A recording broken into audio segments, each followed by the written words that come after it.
What's up, y'all? It's your boy Eric Flo, live from East New York, Brooklyn. For me,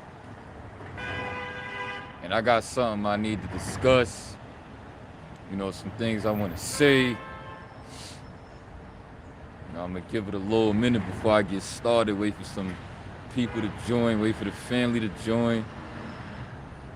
You know, and then we really gonna discuss something serious, man.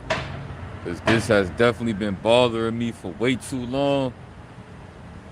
So it's about time that I directly address this. You know what I'm saying? So that's exactly what we gonna do today in this video.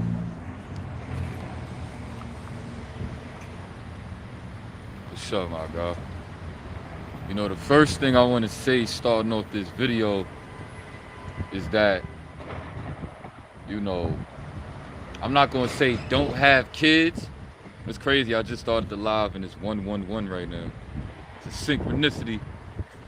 I ain't gonna say don't have kids, but what I will say is that make sure you're 100% sure before you do it. Not 90%, not even 99%. Make sure you're 100% sure before you do that. It's tough because where do I start? You know what I'm saying? You know, it's been a lot that's been going on. And actually 111 is like the synchronicity I feel the most connected to be honest.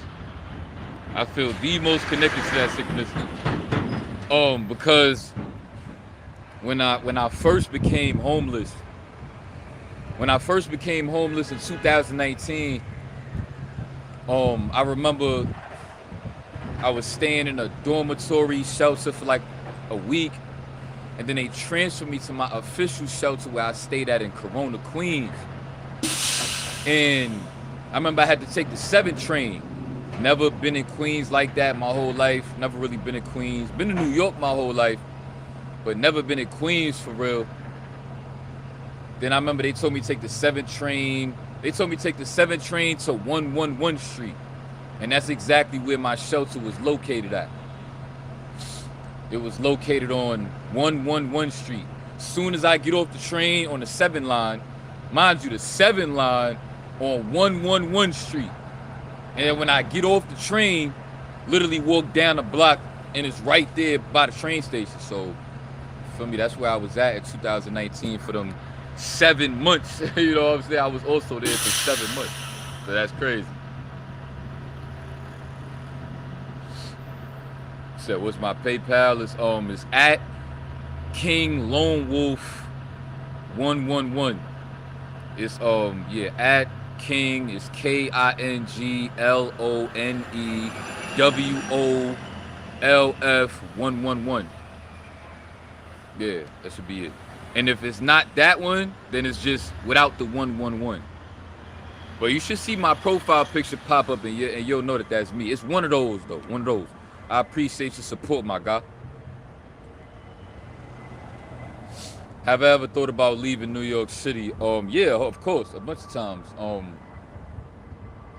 But I don't know. I mean, I feel like, you know, my situation, you know, depending on like when I run up that bag and depending on like what my finances is looking like, you know, because there's certain spots in New York that's not really that expensive, but it's still expensive. But, you know, I don't know. It would probably be hard for me to just leave New York and have a fresh start somewhere else where I never really been at my whole life. Because, you know, I got PTSD and I could be a paranoid person. So, you know, living somewhere, you know, where I'm pretty much out there by myself. I don't know nobody out there.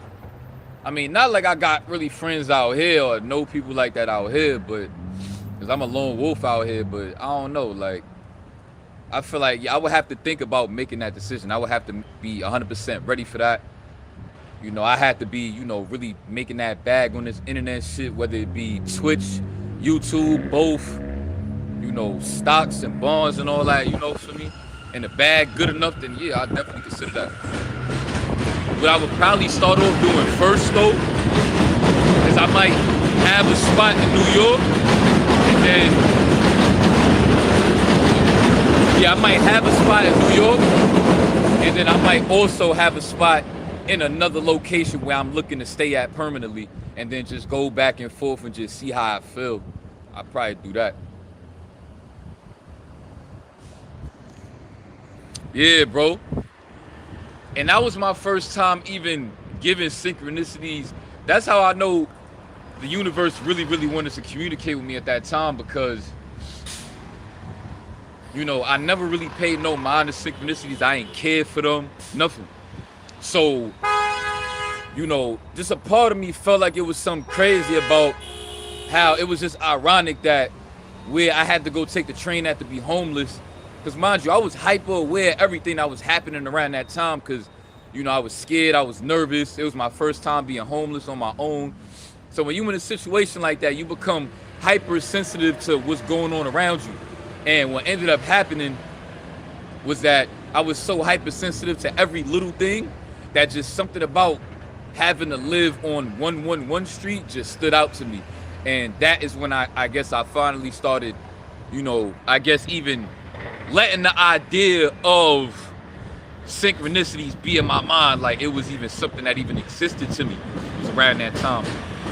Yeah, I rock with him. Shout out to him. You know, I hope he keep doing his thing on YouTube.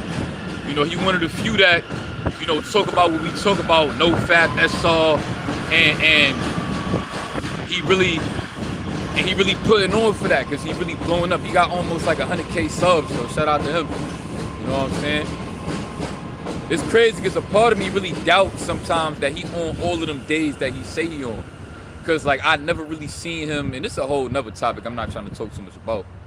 But sometimes I be doubting people like Dante Young that say he on all of them days, because it's like, you know, you always so calm and so relaxed. You ain't never really got no energy that really make us feel that you on 500 plus days and all that. So, but that's just my opinion. But that don't mean I got nothing against him, because I could be wrong.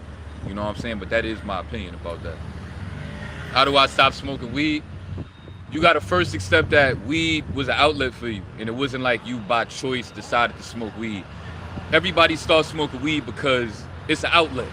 You know, you want to get high because being sober in your regular day-to-day life is tough. You know what I'm saying? So once you accept that you was using it to cope, you know, just at that point, it should be, you know, easier for you to start accepting the fact that you might have to start cutting this out. Maybe not permanently off the rip, but, you know, at least going in that direction. You know what I'm saying?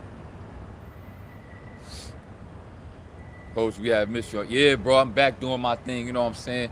I was just in a real toxic relationship on both ends. Like, we was both just end up being real toxic with each other, cursing each other out crazy. Like, you know what I'm saying? And it was like messing with my energy and all that. And I just wasn't in the right mindset to like be on YouTube. But a part of me knew I would never all the way quit YouTube though. You know what I'm saying? So that's why I kept it on there. I ain't delete no videos or none of that.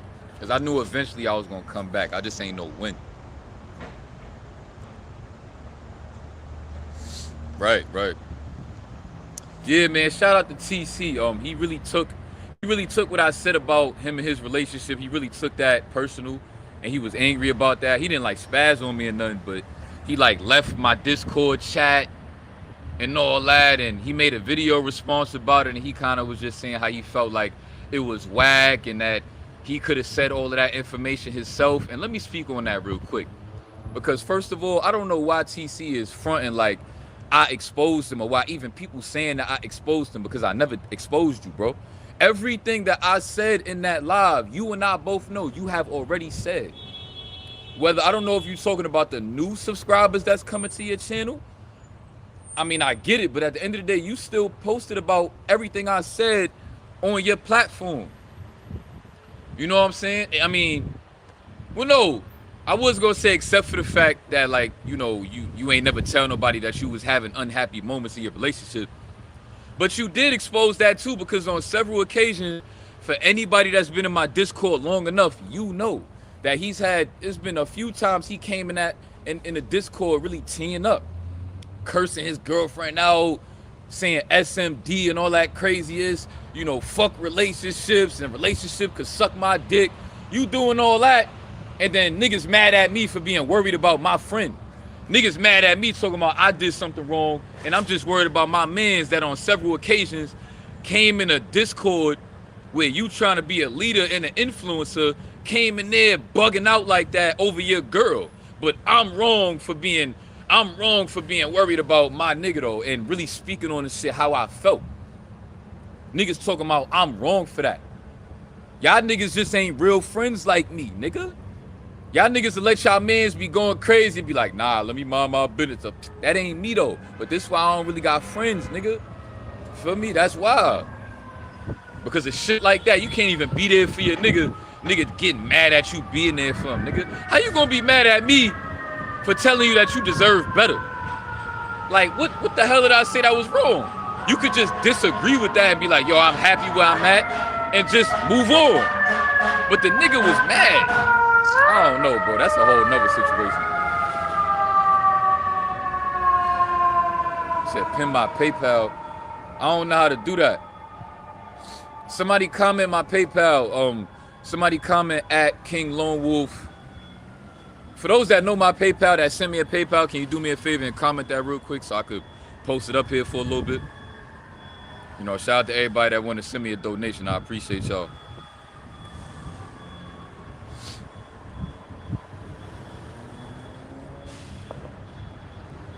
Oh, Cairo, bro. All right, so let's get this live started. Shout out to Cairo. You got me back on track. Let's talk about what I'm here for. Yo, Cairo. You are a very funny guy, my guy. And I'm glad that I get to talk to you in real time, because you have me rolling in the chat. First of all, before I get started, if you rock with my channel and you not in my Discord, you bugging. Because the Discord is hilarious. You know what I'm saying? Like, and we really be, I'm not Hollywood, you know, when I feel like it, I be in there really conversating with people to the point where you will forget that I'm a public influencer that's about to be lit out here, like, because I'm very humble. Like, I chop it up. So yeah, everything you need to know. Oh yeah, if you want to know my PayPal, for those that want to donate, just click the little arrow that's on this video. Click the little arrow, that's my description gonna pop up. Scroll down a little bit, you gonna see everything you need to know. My Discord link, my PayPal, my Cash App. You know, I made a GoFundMe. I want to talk about that real quick. I also made a GoFundMe like a couple days ago, for two reasons. Number one, for those that want to donate to me and you want to know where your money is exactly going to, and it's gonna sit there and I can't use it. Just, you know, you could donate to me on PayPal as well. And I wrote like a little description on my GoFundMe, and I wrote a description on my GoFundMe as well, just to let you know about my idea of like why I made a GoFundMe and all that. I pretty much said that I want y'all to like invest in like helping me when I move out, to like, you know, help me get my situation set up when I move out. And you can also donate to like helping me getting my Twitch started up, because I also am aspiring to be a Twitch streamer. I'm very excited about that, and I know that for those that really rock with me, I know you see that me being a Twitch streamer will be a lot of fun. And it's a lot of money to be made on Twitch. And I want to tell you something as well, that for anybody that has ever donated to me and I blow up one day, I need you to remember this. I need you to do me a favor, and when I blow up and y'all know that I'm rich, for anybody that has ever donated to me in life, I don't care if it was $1, what I need you to do is keep proof of that. Keep proof of any time that you ever donated to me. And when I blow up, make sure you email me the proof and attach your PayPal and Cash App to it. Whatever you donated to me, I'ma double it. That goes for everybody that donates to me. So I want you to know that you invested in me, whether it be my PayPal, my Cash App, or my GoFundMe, you are investing, and I'm gonna give you back your investment. I'm gonna double it for you. I swear to God on my life. I get rich, anybody that ever donates to me, I'm gonna double it. I don't know, if you send me $1, I might send you 100. That's just the type of person I am. You know what I'm saying? But I'm not going to say too much about that, because y'all could just think that I'm just saying that just to sound good. But you'll see. You'll see. I'ma show y'all, feel me? So just know. But yo, Cairo, you hilarious, right? So let me get this live started talking about the topic I want to talk about, right? Because it's brick out here, and I'm not really trying to be out here too long, but it don't really matter though. I'll chill. So lately, you know, this morning I was kind of, you know, like I'm gonna say this, right? I'm gonna start off like 2 weeks ago. Me and my brother spoke. You know, he asked me how I was doing. He sent me like a video link of my go get the money video on YouTube. He was like, yo, I remember this. This got like nostalgic 2016 vibes. I was like, yo, I forgot about that. You know, me and him was chopping it up. And I had asked him, you know, because my baby mom, she be pulling up. I seen that on TikTok. Oh, nah, is the real shit. A nigga come outside and you in New York, and you come outside, you like, oh, nah. Like, that's what they mean. Like, New York niggas will come outside, and that first brisk of wind hits you, and you like, oh, nah, you put your hands in your pocket. That's when it's real. So, yeah, you funny for that. That's a fact. Oh, nah is when you know it's brick. If a nigga say it's brick, it's cold, but it's like, it's doable. But it's still cold, though. But the oh nah is the like, nigga, I'm ready to just go inside under the heater. Fuck this shit. Whatever I had to do, I'm staying inside in the heater. Nigga, I don't give a fuck if I had to go to the gym. I don't give a fuck if I had money to make. Fuck all that shit. And that's why I want to blow up on the internet. Because New York inspired me to do that too, nigga. Because I be hating that I gotta go outside in the winter to do shit. I can't wait till I blow up and I got Wi-Fi in the crib and I could just go live in my warm ass crib and talk my shit to y'all and not be having to put my hands in my pocket. You see me, look, I got one hand on the phone and I got one hand in my pocket. It's brick out here. But if it was old nah, I probably wouldn't even be on here right now. I wouldn't even be on here right now if it was old nah. Word. So yeah, let me get back to Cairo, because I'm on your ass, Cairo. Yeah, I appreciate your support, Cairo. I see you. Shout out to Cairo and everybody in my Discord, man, that really, truly, genuinely fuck with me, man. I really appreciate y'all love. You know, it really made me feel good. I was in the Discord just like scrolling through the messages, seeing what was happening while I was gone. And I had seen Cairo in the chat argue with somebody. He was like, yo, wait till Coach Davis get on 100+ days. Watch, bro, watch. And he was in there really teeing up. And I'm just like, yo, I love y'all niggas, bro. Like, I really love y'all niggas that really be excited for my success. Like, nigga was excited for my success to the point where he was in there spazzing, like. And that's the shit that be making me sad about all these relapses, because, like, and even make me sad about spazzing on y'all the other day, like saying that y'all don't care about me and shit. It's like, this niggas out here that actually really do care about me, bro. Like, and that shit is crazy, bro. It's crazy that I could get on here and be real, and it's niggas that genuinely fuck with me, bro. And I want to say this, bro. I want to say my apologies to Mo, bro. Honestly, I apologize.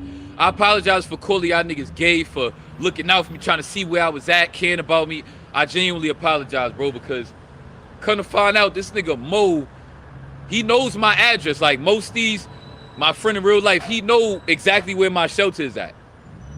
Everybody was in the chat talking about, yo, somebody got to do a wellness check on Coach, where he been at. It's been a month. Nigga Mo said, I'm going to his shit right now. I seen that shit, and it triggered me though at first, because I was angry, because I'm like, why y'all niggas capping like y'all actually care, pulling up on me, y'all niggas doing too much, But when I really calmed down and started thinking about that shit, I was like, nah, Mo really my mans, bro. Nigga really came all the way over here just to see if it for me. I'm like, nah, that's a real nigga right there. So shout out to Mo, bro, real shit. Nigga really pulled up in real life to come check me, bro. I ain't gonna lie, if I'd have saw that nigga, if I'd have like came out the shelter and saw that nigga, I'd have probably felt mad stupid not talking to y'all niggas, because a nigga really pulled up on me to check on me. Like, that's crazy. Like, I appreciate you, my guy, real shit. Shout out to Mo, shout out to Cairo, shout out to everybody that rock with me, shout out to Elijah, you know who you are. You know what I'm saying? Shout out to Chris, you know what I'm saying? Shout out to my niggas. And if I don't remember you, it's nothing personal. It's a lot of y'all niggas that really genuinely fuck me. I appreciate y'all. And I just got a GoFundMe notification, my nigga. I don't know if one of y'all niggas actually just donated just now while I'm on live, but thank you if you did, bro. Wow, I appreciate you. And make sure you read that long ass page that I wrote in my GoFundMe about why I made it and my plans, because I also put in the GoFundMe, I put like you know how GoFundMe, for those that don't know, you could put like a goal of like how much money you looking to make. Wow, thank you, bro. Thank you so much, bro. Thank you so much. And I put the goal as 25,000. You probably thinking 25,000, what the fuck? I'ma explain. Now when I gotta do more research, but I did my research on trying to start a Twitch stream. You know, having all of the equipment that I need, because I want to make sure, because I'm gonna be charging people to be subscribed to my channel. I'm probably gonna be charging like $5-10 a month to be subscribed to me, because shout out to Synchronicities from the Bronx. He inspired me to do that. And that nigga make 100K a month, nigga. Synchronicities got 100K. No, he make more than that. Because Synchronicities got 100K subscribers on Twitch. And he charged everybody $5. I was like, yeah, Synchronicities inspired me to go crazy on Twitch. So shout out to him. And that nigga was in, Synchronicities was in my dream. Nigga, Synchronicities was in my dream last night. Him and the whole AMP. I was with them niggas in my dream just last night. I was crazy. We was all like chilling somewhere. I forgot what we was doing, but like I was with the whole AMP in my dream just last night. And I fuck with them niggas. Like when I'm bored and I want to watch some shit, some entertainment shit, I'm not gonna hold you. I might watch AMP. I might watch, there's a couple Twitch streamers that inspire me. I might watch, Aiden, you know, don't get me wrong, I might check on Aiden, but like that nigga be doing some extra shit. Shout out to DDG, shout out to Aiden, shout out to Your Rage, shout out to, yeah, that's pretty much it. I can't think of nobody else. Is there anybody else? Yeah, I think it's dumb. Yeah, it's dumb. And that's pretty much it.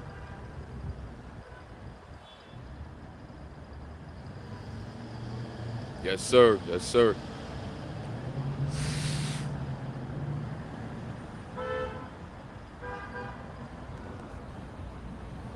I appreciate that, my God, for real. Really appreciate that.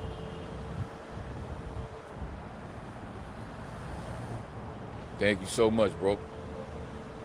Speed? Nah, I don't know what I said, nigga. He be doing too much.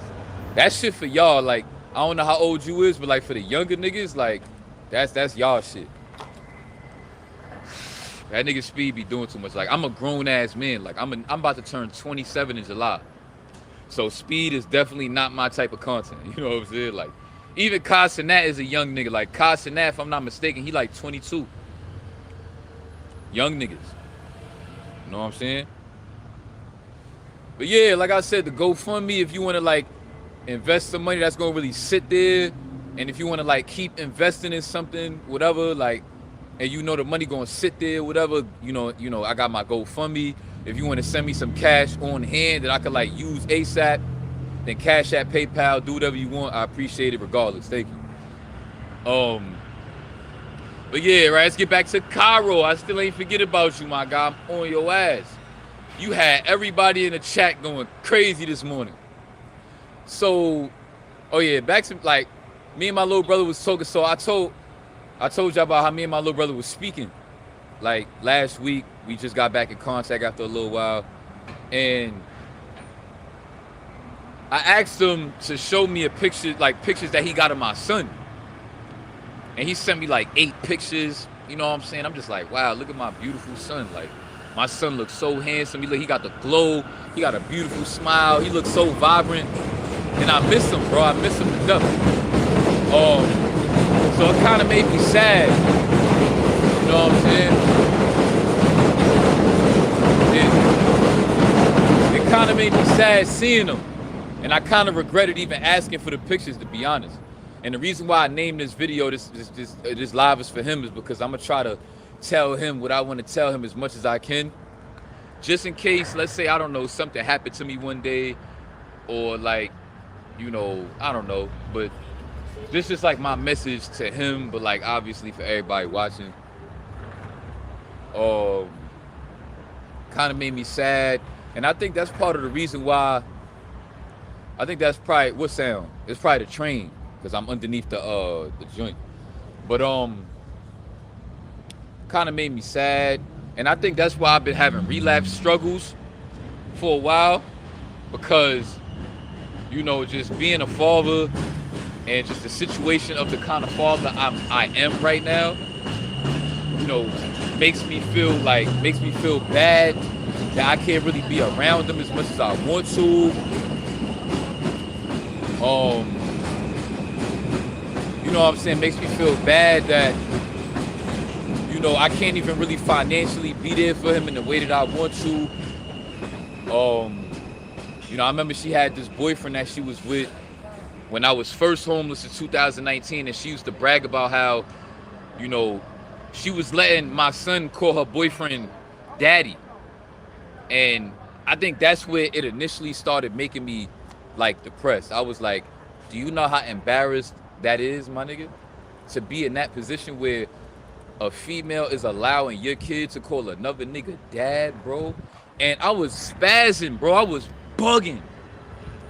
She gonna go and say, oh yeah, you know, because that's his second dad and he love him too, and he gonna help me out when he's helping me out more than you all. You know, because I was homeless. My mom's kicked me out and shit. You know what I'm saying? So obviously I couldn't really financially help her. But yeah, for me, like, that was crazy. Like, I didn't even understand how she even had it in her to even allow another man to do that. Like, how you don't feel weird?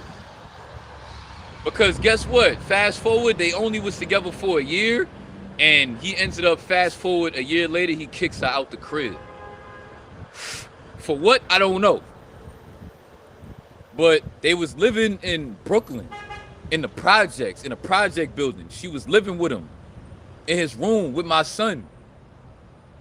You know what I'm saying? You know, that's like, you know, a little bit, I forgot to mention that in the live I made yesterday. When she broke up with me because she got back with an ex-boyfriend that she was with in like middle school or some shit. And that's why she had randomly told me one day, like, oh, I don't want to be with you, because she like seen a nigga one day walking through the Bronx. They rekindled or some shit. I guess apparently she had a good relationship with his family. And then my son was 2 months years old, and she left me to move in with him. And my son was just born, my nigga. You know what I'm saying? I remember, you know, I went to her pop's crib. That's what I tried to tell him. It is, bro. I'm not gonna lie. And it's no shade, but it's the real. It's the real, bro. Don't do that. Don't do that to yourself. Every nigga in here deserves better than that. Because guess how stupid he feel that they didn't even work out, but you over here, you was buying my son clothes and sneakers and shit.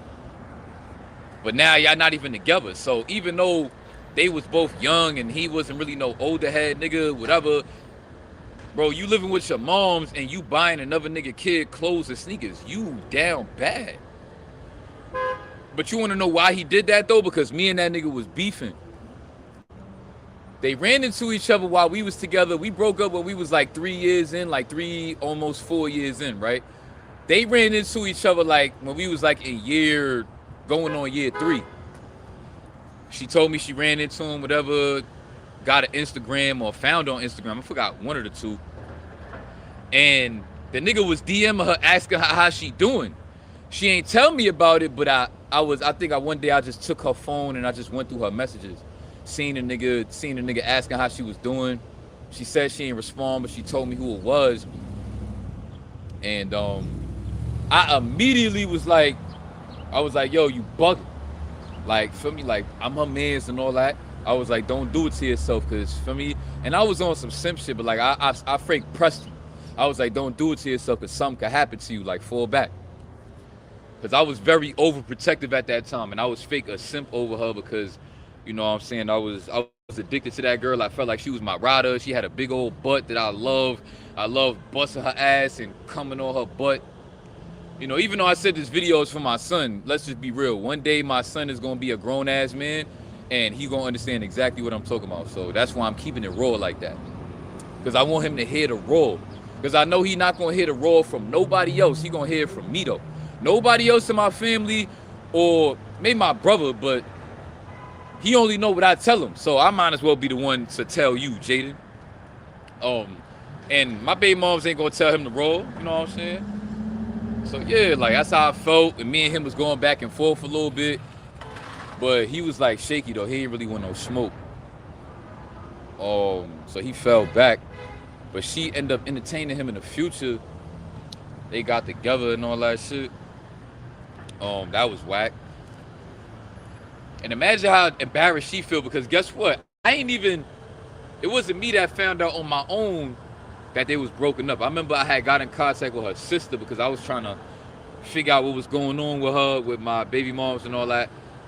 Me and her sister was fake cool at the time. So I started asking her sister questions about certain shit. Her sister was saying like, yo, she got a lot of pride. She really do love you, but she'll never really admit that to you. And this coming from her sister, so I know she wasn't capping. And her sister ended up telling me, yeah. I was like, how she said some shit like she would be down to work it out with you, but she too prideful to say that. Shit like that. And I'm just like, that's crazy that she feel that way, but she got a whole boyfriend. And she like, who you talking about? I'm like the nigga that she been with for like almost a year, some change. She like, oh, they been broke up. Like he had kicked her out and all that. I was like, oh, that's tough.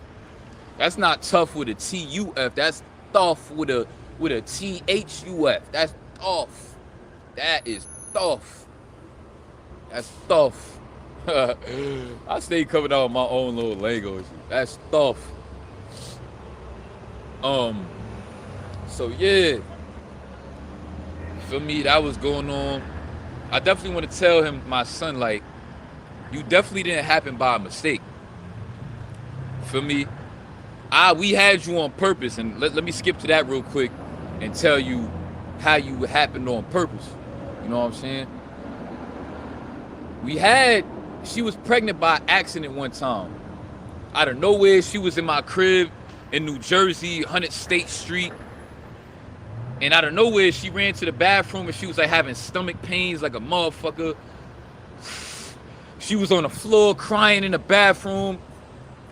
I think she said she like took a piss or a shit or something like that, and like blood was coming out, so she was like scared. So, you know, we called 911 and we went to the hospital. Come to find out, she was pregnant, but she had a miscarriage. She was pregnant for like a month, but she had a miscarriage. We had no idea, right? So we was both sad about that shit because I was sitting right next to her, bro, while they literally went inside her pussy and pulled out the miscarriage, bro. I saw what it looked like, bro. I can't even explain to you how crazy it looked, bro. It looked like a hairball, but full of blood. It was like a bloody hairball, and it looked like it. I wouldn't say it had no limbs on it, but it wasn't all the way a hairball. Like it looked like, bro, it just looked crazy. It looked like it was like full of blood. It looked like a piece of her body came out from her inside. Like it looked crazy. So we was both like sad about that. To the point where we rationalized having a kid on purpose. After about a month of being depressed about it, you know, she was moving different, moving like she was depressed about it. So I kind of felt like we should just have the kid. I ain't gonna front. I might have to sit this down for a minute. Let me know if it lags, and let me know if y'all can hear me good. Because my hands is cold, bro. I gotta put them in my pocket. It's brick. But can y'all hear me good? Is the connection good? Let me know.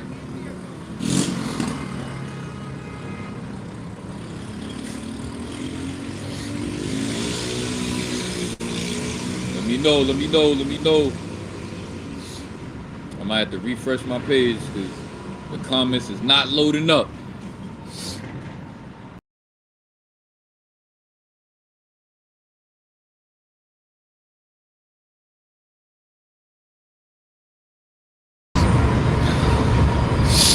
You good?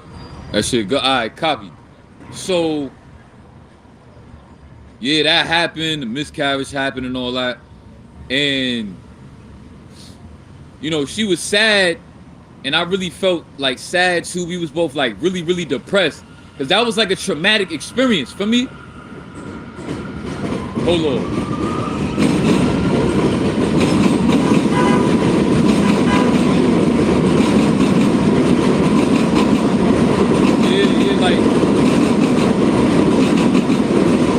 That experience was mad traumatic.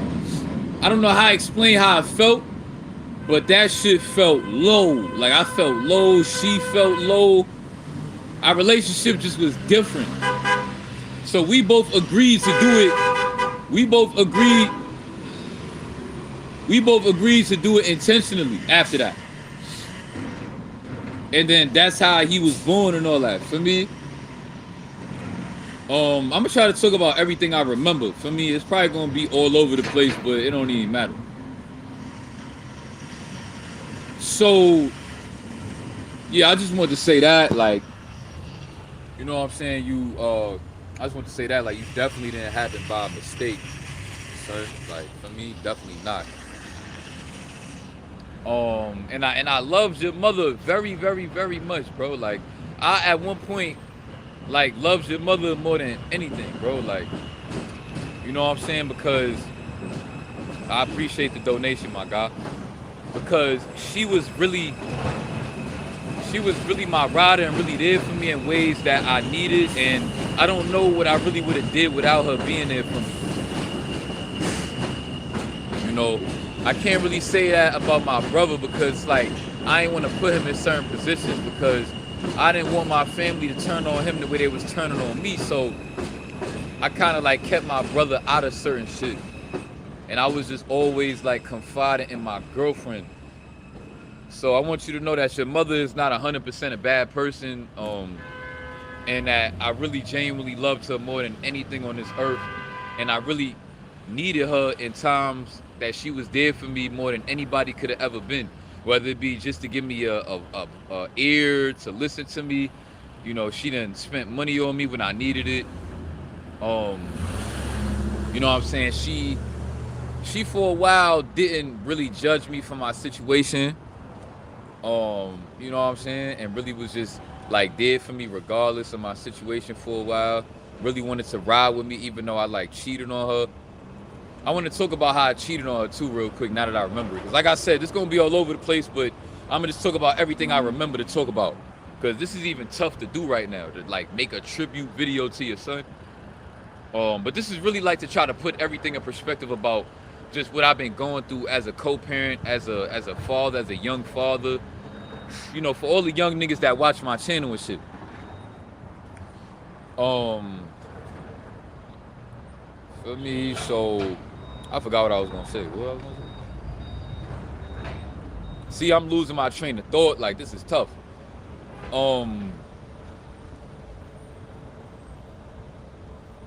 Yeah. I literally lost my train of thought. Like, I literally forgot what I was about to say. Can somebody remind me about what I was about to say just now? I literally forgot. Oh yeah, how I cheated on her, my fault. So, you know, me and her was like, we was arguing and shit at this time. And I was feeling, you know, I was in my bag a little. Yeah, all right, I remember now. I was in my bag and shit because, you know, like, I had started making money at the hospital and shit. You know, women started choosing up on me and shit. Because obviously while I was broke and I was going through it, like, my baby moms was really the only girl that, like, was giving me, like, real, obviously really there for me, really only woman giving me choosing signals and all that, really holding me down. And I knew that no other woman at that time would have did what she was doing for me.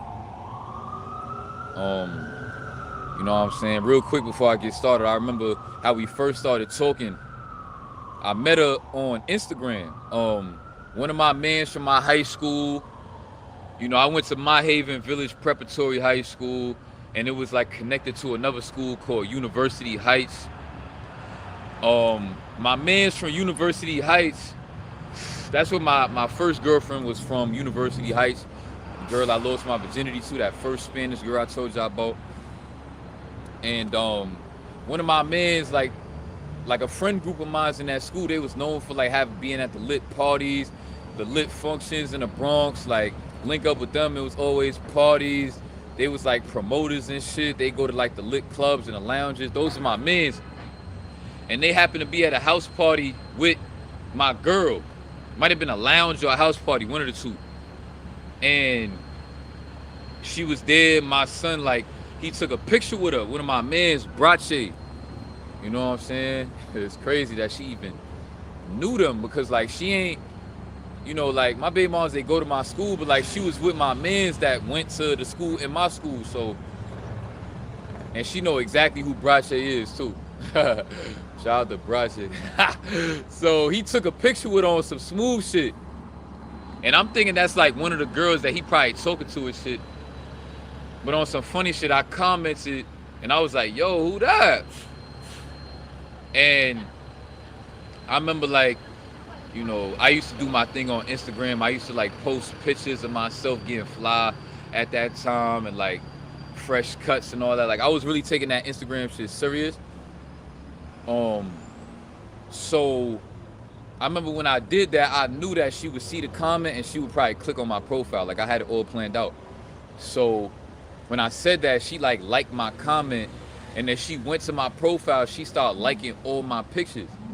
So I went to her profile and I started liking all her pictures right back. And then she ended up hitting me in my Instagram DM. Like, she slid in my DM and she hollered at me, and then the rest was history. You know what I'm saying? We locked in. And about a month or two in of us, like, we never met yet.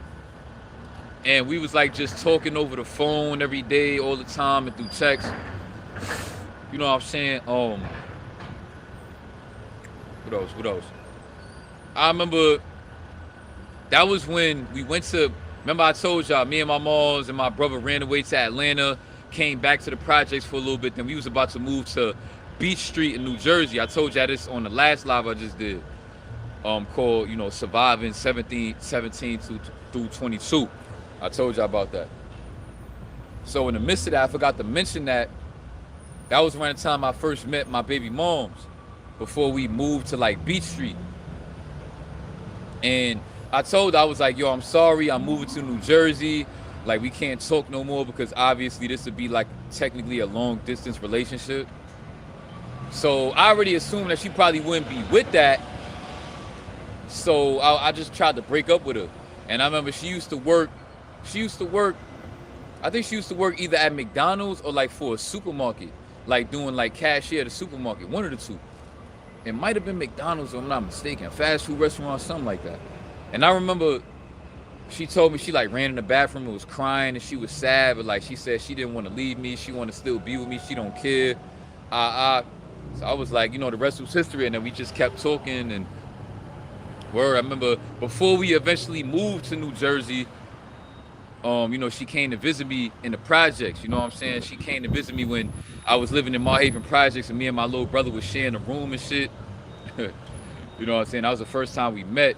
She came and pulled up on me in front of my project building, took her upstairs. You know, my mom or my step-pop wasn't there at the time. You feel me? So I took her upstairs. You know what I'm saying? Yo. Dude, what's funny is that was around the time that, you know, my brother used to, like, you know, pee the bed a lot. And I remember, feel me, like, that was just a vibe in my room. Like, you know, my brother had his closet in that room, and I think my closet was in the hallway. And, you know, his closet was like filthy. It was like clothes like coming out of the closet and all that for me. Like, she saw all that. And I remember my brother's bed was broken because, like, we used to like play WWE and shit, wrestle. Remember one time I hit him with the Triple H Batista spine buster, and I hit him with that shit on his bed. And because it was wooden, the bed, like the wooden part snapped. And like a part of his bed was fucked up to the point where, like, I think we had to put like a crate underneath it to like keep his bed up.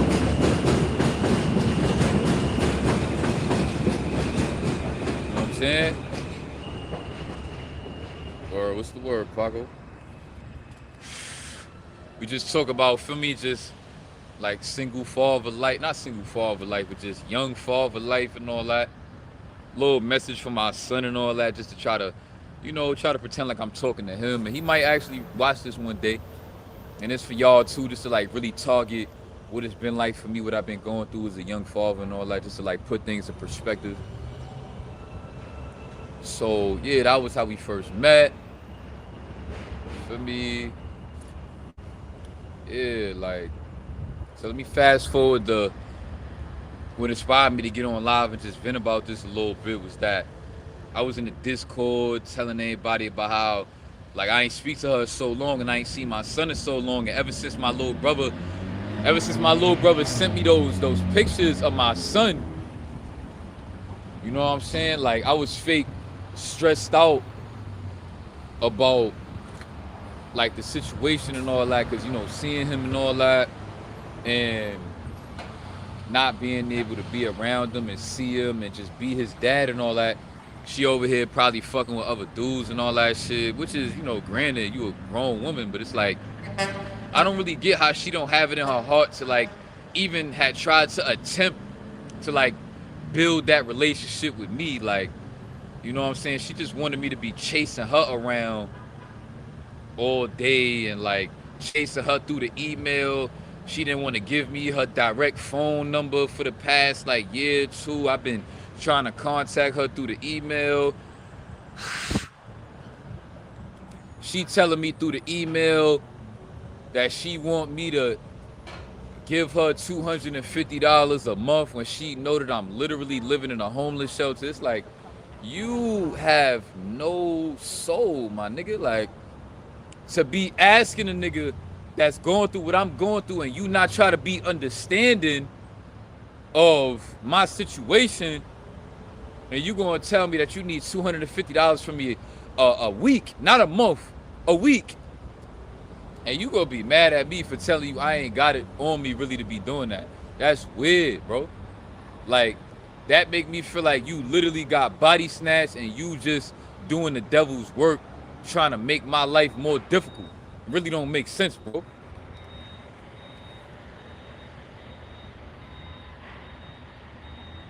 Bro, I don't know why y'all niggas even bother, bro. I'ma just block you. You just wasted your time, my guy. Anyway. For me, so yeah, like, mind you, he just turned 4 years old last July. He about to turn 5 this July. And literally, since he been alive, I could count on both of my hands how many times I've seen him in his whole life. I could count that shit on both of my hands, bro. Can you imagine the pain of that? Of being a young father and your son is 4 years old, about to turn 5, and you only seen your son, you could count it on both of your hands, bro. Imagine that pain, bro.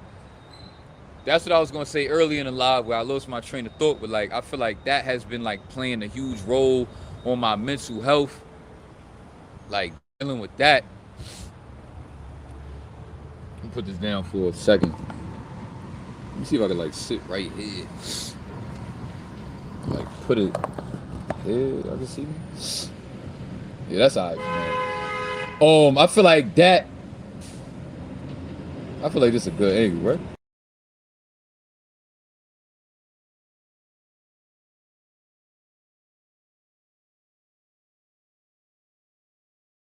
My fault, y'all.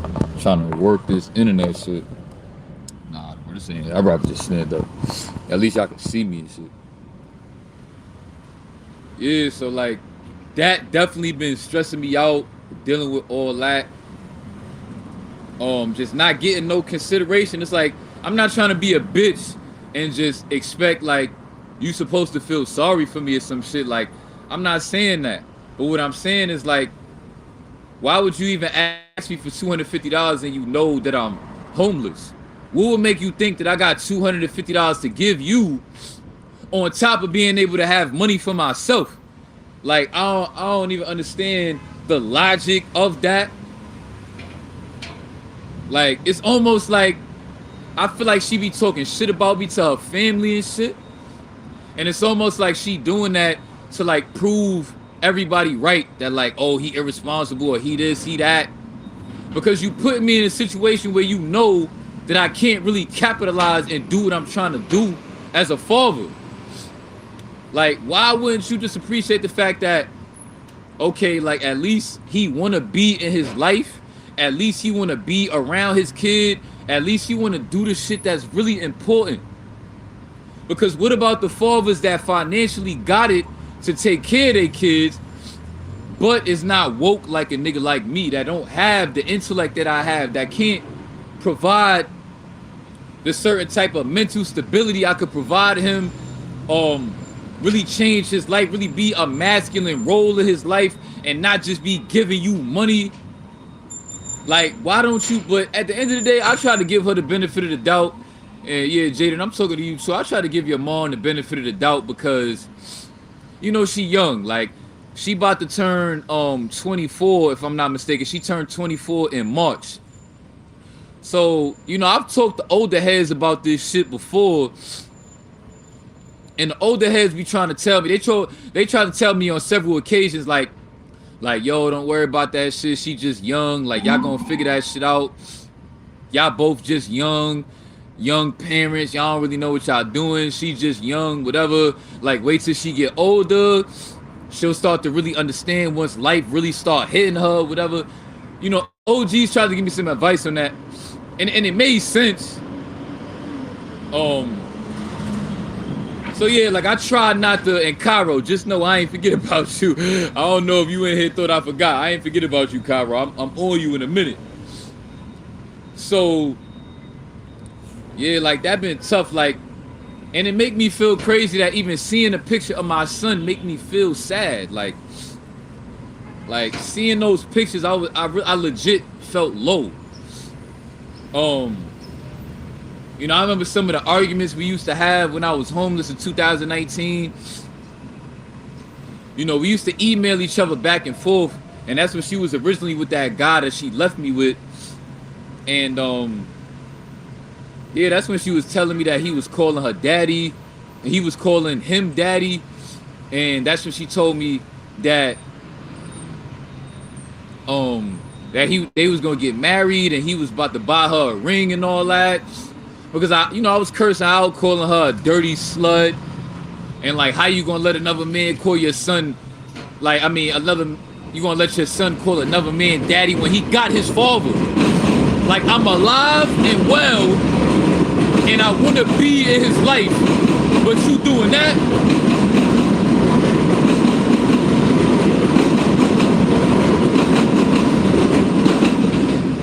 But it's almost like, I feel like my baby mom is childlike, like she a kid.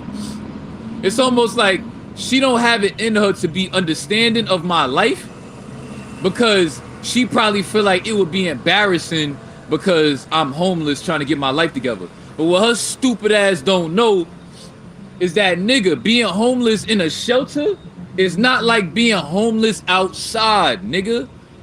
Because these niggas is putting me in position to get an apartment that even you don't have. Anna, my baby moms, you don't even have your own apartment. And these niggas not only about to help me get an apartment, but they about to also help me pay my rent.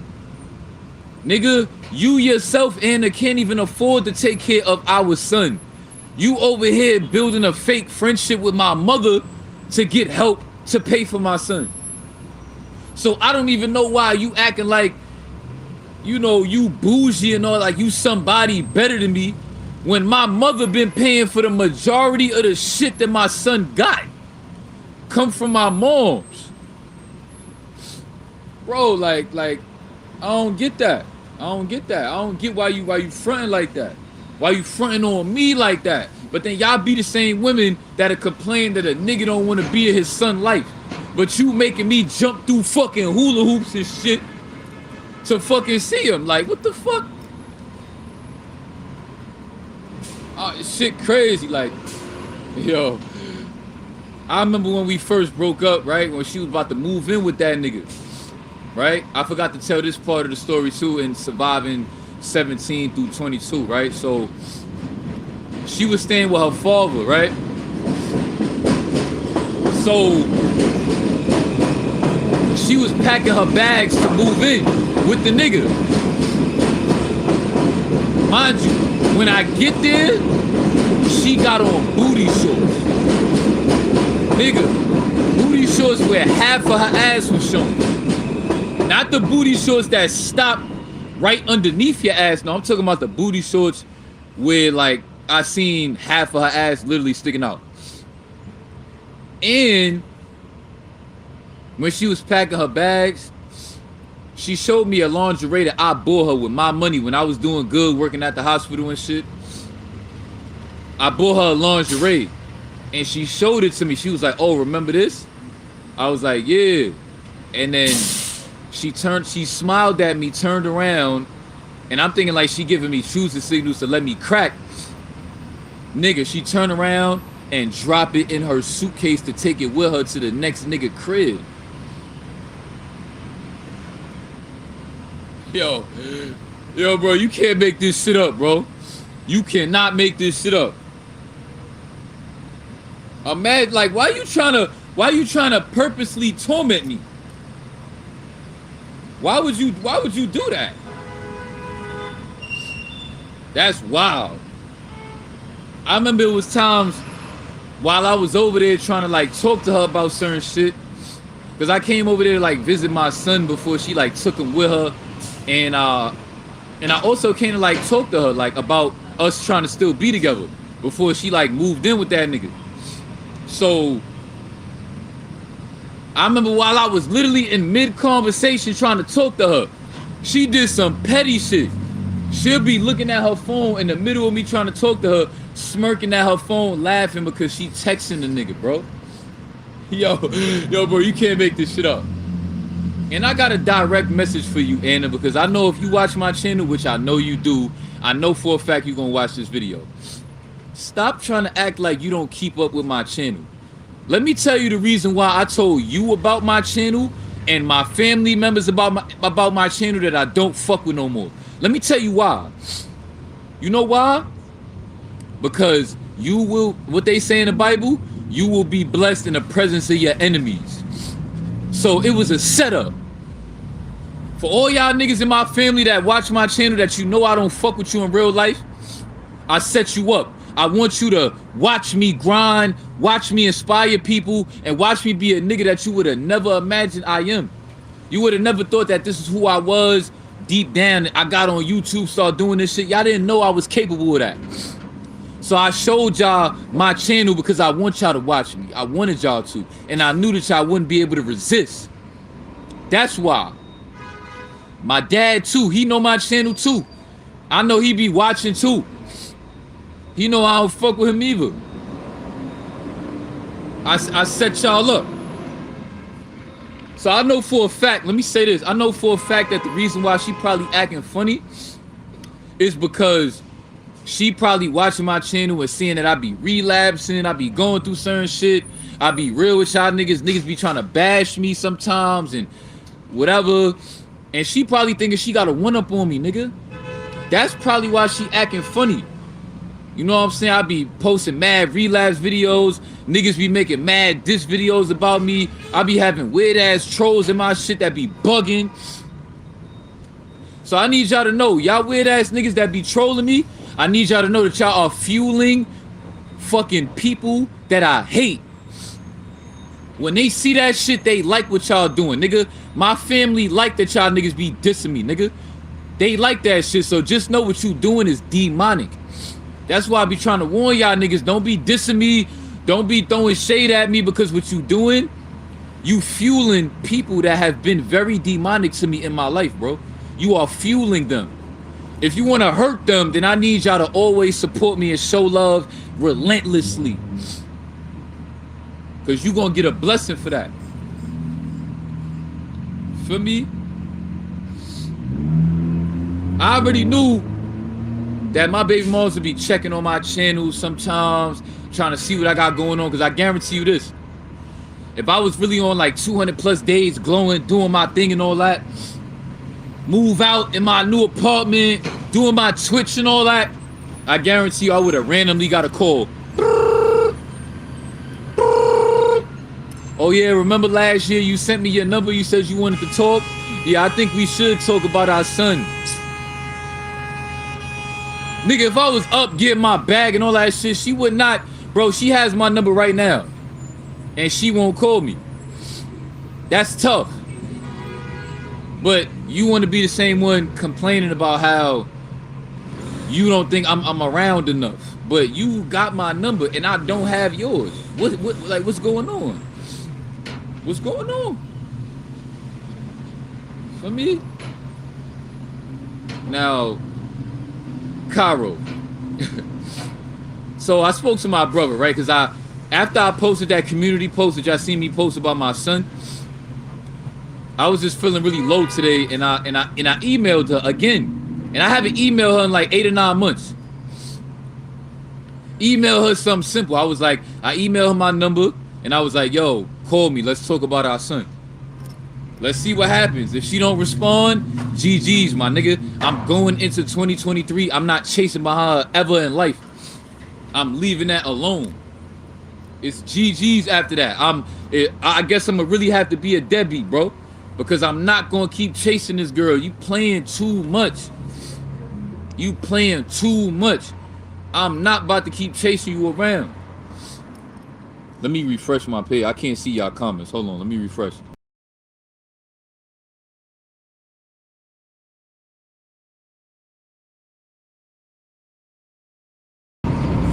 For me, like,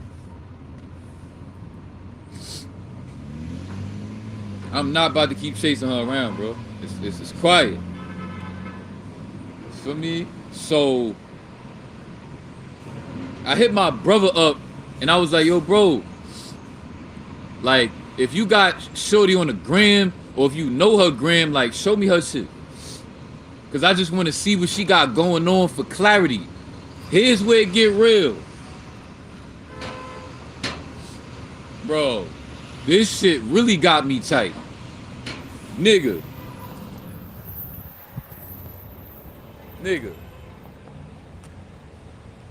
I go to her, nigga, show me the gram. Mind you, I used to see her, I seen her gram like a year prior. And she had like a picture or two up there with her son. And she also had up there that she was a mother, some shit like that. Tell me why the nigga showed me her gram this morning. My son is nowhere on her page. Nobody could know that she's a mother if you went to her page. You wouldn't even know. And she be posting thirst trap pictures, bro. She got pictures in her lingerie. She got pictures with bikinis on and all that. She got a picture with a thong on. I'm like, oh no. No. She really going outside, bro. Bro, when I saw that, I couldn't stop cringing, bro. I was like, nah, bro.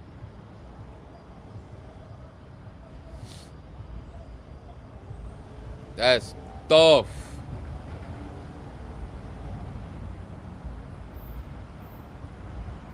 Probably. Tough. That's tough. She definitely gonna be tight. I don't know why it would take for me to have to make her tight. How you not embarrassed in yourself that you're not even showing nobody that you a mother, and you a mother of a son, and you on there, you took a picture in a lawn. Yo, bro, she got a picture in a lingerie. You took a picture in a lingerie? What? What the hell is wrong with you? You got a son, my nigga. Like, are you serious? Now, let's keep it a buck, because I'm not going to just sit on here and bash her, because I'm not about to waste my time doing that. But, look, it's women in this car right here. They mad nosy just looking at me, staring at. You know women love drama. They loving this right now. They just staring at me like, bro, like, get out my face, bro. Look, now because I'm looking at them, they looking away. But that was them right there. You see that Jeep right there? That's them just staring at me in the car. 2 women. Bro, mind y'all business, bro. I just made them feel mad stupid. I really hate women like that, bro. So,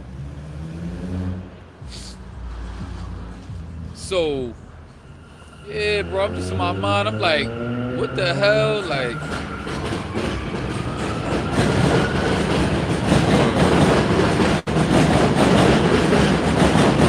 that's bad.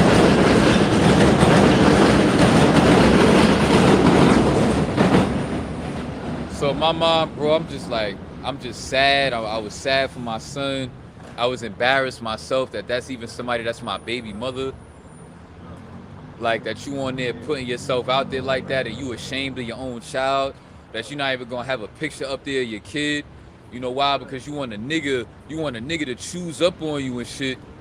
So your self-esteem is that low that you want to be on Instagram showing niggas how sexy you could be, and then they don't even know, and then by the time they slide in your DM and get to know you, whole time you got a kid that's about to turn 5. Now let's be real, like I said, I'm not just gonna be on here bashing her, right? Let's be real. Cairo, I know you could agree on this, Cairo. I'ma keep it a buck. You know what I'm saying?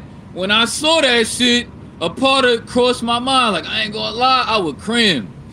Cause I'ma keep it a buck. I haven't seen her in a while. So, and I'm on low days right now. So like when I seen it, a part of me was like, I ain't gonna lie, I'll violate her shit. And niggas in the Discord, mind you, these my niggas. That's why I'm telling y'all niggas to join the Discord.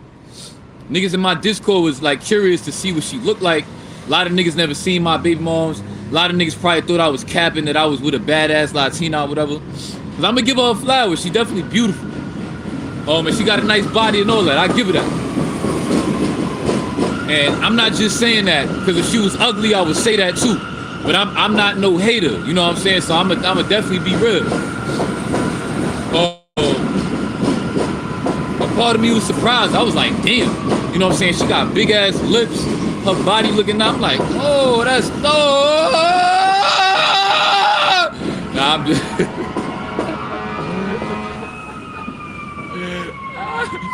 Yo, bro, when I make a Twitch, I'ma have y'all niggas rolling, bro. I'm telling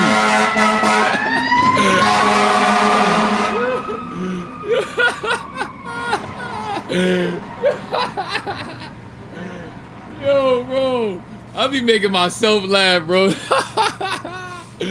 I got niggas crying there. That's what's up. So I showed niggas. I showed niggas a screenshot of the page. Nigga Cairo gonna say, yo, you gotta delete that, bro. Niggas gonna relapse. And I'm like, what you mean? He like, nah, I'ma relapse, bro. Like, this shit tough. I'm like, bro, don't disrespect yourself and relapse to that. Like, don't do that. Like, what, Cairo? Like, what? Like, bro, come on, man. Like, Cairo, I get it. You was just telling niggas in the chat yesterday you just relapsed. Tell me why this nigga Cairo relapsed yesterday, cause I was telling niggas about the Indian food that I was about to eat and how great it tastes and all that. How I love samosas with chana masala. You don't know what it is, look it up and go get you something from an Indian spot. Go to an Indian spot and order chana masala with a samosa. Nigga, thank me later. Word of my mother. The nigga relapsed yesterday because he was like, yo, you got me thinking about dominating the Indian. Nah, don't run now, nigga. Nah, nigga, I told you I was on you. I told you that. You my nigga, but I'm on you right now. I gotta keep it a buck. I did this shit to all my niggas. I did it to Mo.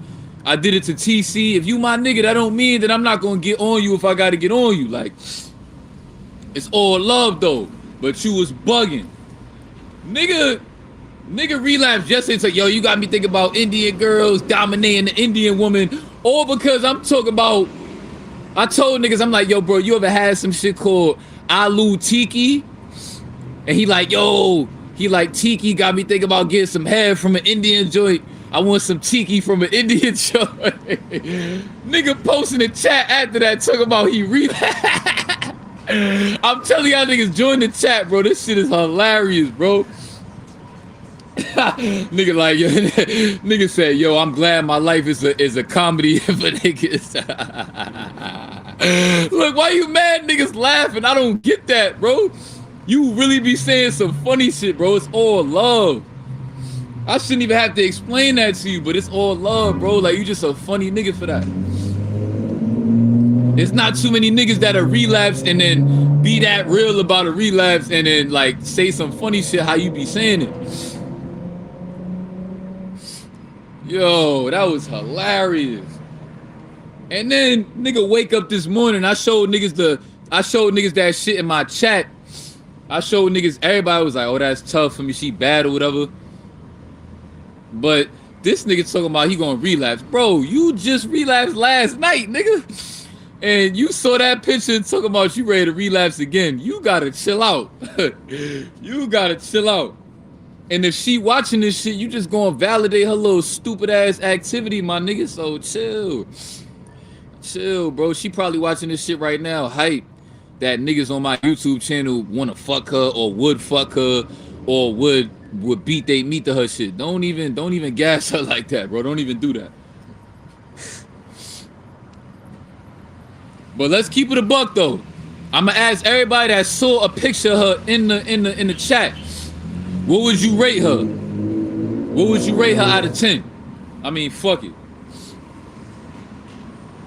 What would you rate her out of 10?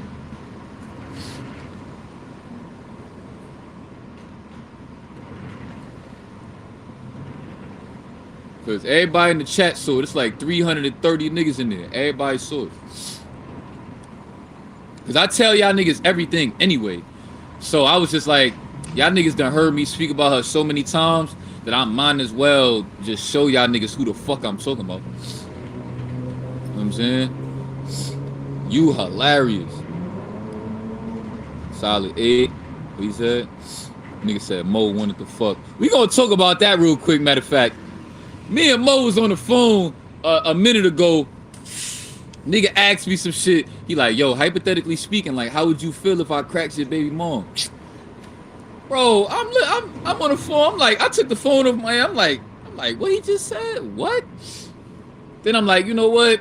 I'm not even gonna spaz. You know what I'm saying? I'm like, whatever. Like, I'm not even. I don't know. It was weird though. And I'm like, bro, like, all right. So I tried to be real with the nigga. I ain't spaz. I ain't take it personal. Cause I know she attractive and he seen how she looked before. So I told him, I was like, yo, bro, I got a trauma bond with this girl and you somebody I really like fuck with.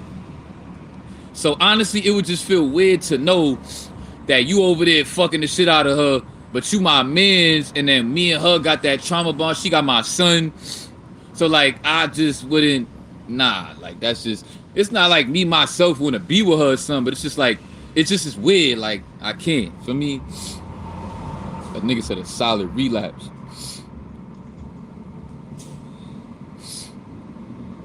Bro, you just was saying that you was going to relapse though, nigga. So it's too late. Nigga said I gave her a 10. Wow. I know. Nah, I ain't none taken. Y'all niggas wildin'. What's good, Leo? That's what I'm saying. Tell me Mo ain't bugging for that though. Like, come on, Mo. That's not really a question that you asking, nigga, because you should already know the answer to that. But I gave him the benefit of the doubt because I guess that there's niggas out here that would claim that they wouldn't care about some shit like that. But I'm gonna tell you something, that's cap. Any nigga that say he wouldn't care if his homie smashed his baby moms, he's a liar. So I don't know what niggas made Mo comfortable enough to think about that I would possibly not care, but I'm just not a capping ass nigga like the rest of these niggas try to act like they wouldn't care. Trust me, they would. Know what I'm saying? Think about you having a baby moms and your best friend over here give your baby moms a 30-minute hour session of just, and she's screaming and shit. Like, that shit sound crazy in my mind. Like, I would, hell no, nigga.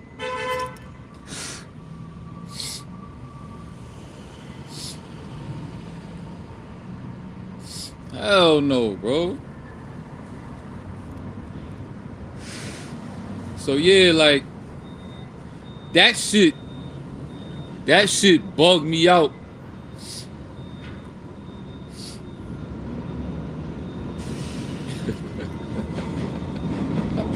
Yo, you spazzing, bro. I don't know about all that. I doubt it. Like I said, I really genuinely feel like it was a hypothetical. He was probably just trying to see where my head is at with that shit, bro. But a part of me did feel like I couldn't really trust that nigga though. Like, a part of me was like, I don't know if I can really trust this nigga, cause why would you ask me that? You know what I'm saying? So that definitely did cross my mind. And the reason why I'm saying that is so that Mo understand, maybe he didn't know, but so he understand like some shit like that is like weird for a nigga to process, you know what I'm saying? But maybe he didn't know. Oh.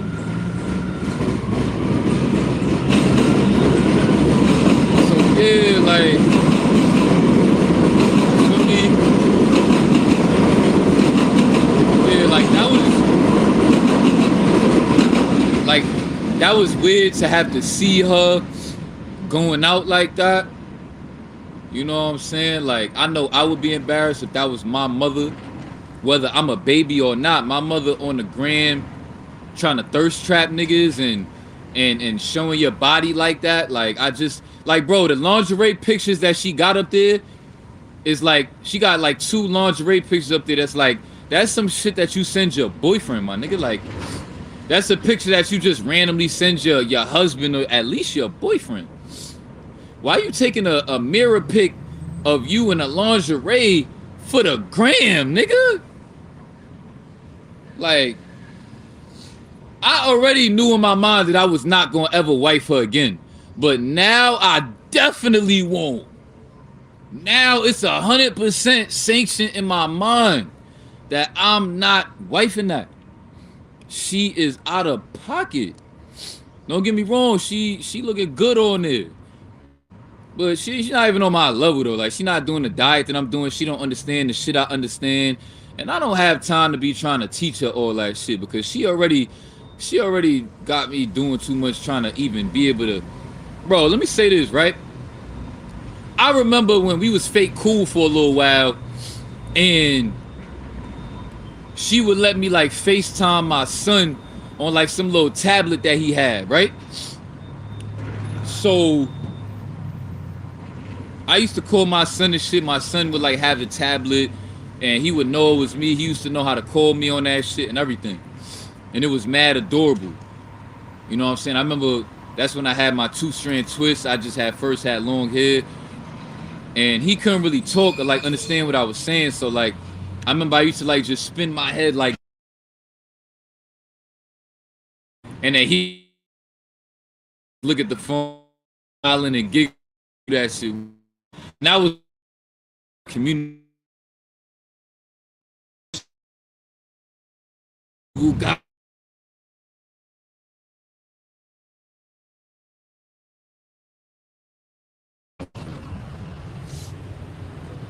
for me?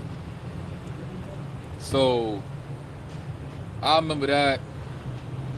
And I remember it was one time he was like sitting on the floor with this shit in the kitchen. Yeah, is it good now though? Let me know if it's good. Yeah, she moving like that for sure.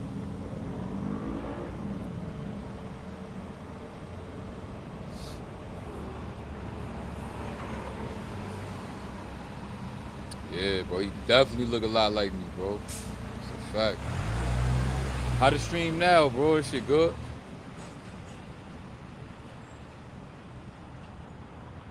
It says chopping up. I don't know why I'm right next to this Wi-Fi shit. It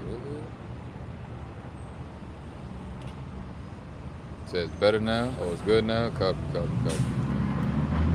Yeah, like, so I remember my son, like, he called me one time while he was in the kitchen on the floor, with the tablet and all that. My baby mom's, me and her was together at this time, and I was still in a homeless shelter and shit, trying to get my situation right. And me and my son was on the phone just playing around and shit. And it was like a few times she did some weird shit in the background. One time he was on the floor in the kitchen, right underneath like the microwave. My baby mom comes to the microwave with booty shorts on. So now I could look directly behind my son and see my baby mom standing there with the fatty with her butt hanging out of her booty shorts. To the point where I had to tell her, I was like, yo, like, I ain't gonna lie, why don't you like get away from the camera, go put some pants on, like you bugging, like, for me, like you doing too much. And she tried to act like she didn't know that she was in the camera angle. When I legit saw her look at her son on the phone and then go right behind, bro, like she capping. But it was whatever, because I was single at the time and I fake was enjoying the view, so I didn't really care. But I didn't want to, like, come off weird and I was trying to really focus on my son. So, like, I feel like a part of her got wet or some shit or turned on, that I was, like, trying to really be a father and shit. And plus, like, we was together since we was kids, and when I finally got kicked out, I had to be homeless and I started really becoming a man when I was homeless in 2019. I started changing in ways that she never saw. I started practicing NoFap and SR and all that shit, so she definitely felt a different energy from me that I think attracted her to me, and that's why she started doing little funny shit like that. So I guess that's where that came from. And there was another time we was on the phone, me and my son, and she was on the phone venting to one of her homegirls, literally right on the same bed, not yelling, but like really talking loud on the phone to her friend about her, like venting about the man that she was talking to at that time. And of course she knew that I was able to hear that. Like, bro, like what are you, some kind of bot? Like, why are you trying to act like niggas can't put one and two together? And then when I try to call you out about that shit, I'm bugging them. Like, bro, I'm not stupid, bro. Oh, fib, like, yeah, bro, that's another thing. He know Spanish and he know English, bro. It's fire. Really fire. Yeah, but that's my goal, bro. Really just lock in and do what I gotta do so I could really be in position to, you know what I'm saying, like, be a good father, good masculine role in his life. And sadly, I know my baby moms is afraid of me having that kind of leverage, because she's gonna be attracted to me because of that, because she's seen me at the lowest of the lowest. So if she see me really run that shit up and really be doing my thing, she's gonna be attracted to me, guaranteed. I could say that shit on the internet, on live, and she could listen to this shit and say that it's not true, but when it happened, I guarantee it's gonna happen. That's how for certain I am. Feel me? And I think she's just afraid of me having that kind of leverage, but it's not leverage to somebody like me, bro. It's just like, it's a position that I need to be in. You know what I'm saying? The only reason why she even out here dealing with those niggas that she dealing with is only because that I'm going through the shit that I'm going through. She would still be with me to this day if, you know what I'm saying, I ain't lose my job at the hospital and then my mother let me stay in the basement. Only reason why she left me is because she felt like it was over for me. My mom threatening to kick me out in the street, called the cops on me to kick me out because I didn't want to leave and all that. It would be times I'm sitting in the crib, I go upstairs to watch the TV upstairs because they had like a better cable and the more options of the channels. I used to go up there and watch it. Then when she would come home from work with her new boyfriend at the time, that's another part of the 17 and 22 live that I made, surviving 17 and 22. I forgot to say, when I was staying with her boyfriend in East Orange, that was not my step-pops. That was her new boyfriend. I forgot to mention that. She was already not with my step-pops no more. She had a new boyfriend. For those that don't know, that's the part that I forgot to mention. I knew I was going to forget certain shit, but fuck it. So You know what I'm saying? I mean, she used to come in from work, and then her boyfriend, her new boyfriend at the time, used to like pick her up from the bus stop and like walk her to the crib. And when they would like come in the crib and all that, I remember like I used to just like have a super bad vibe, and I used to just like be like having a vibe where it's just like you just could tell like I'm angry, I'm stressed out, whatever. And she would like try to say what's up to me when she would come in from work, and I wouldn't really say nothing because she know I've been hungry and starving all day in the crib. I don't got no job, I don't got no money, and you ain't even care to like make sure I had a good meal to like eat while you at work. But then when you come home from work, you trying to say what's up to me, and you mad that I don't want to say nothing to you. And she like, oh, excuse me, like you don't want to say nothing? Like, bro, are you serious?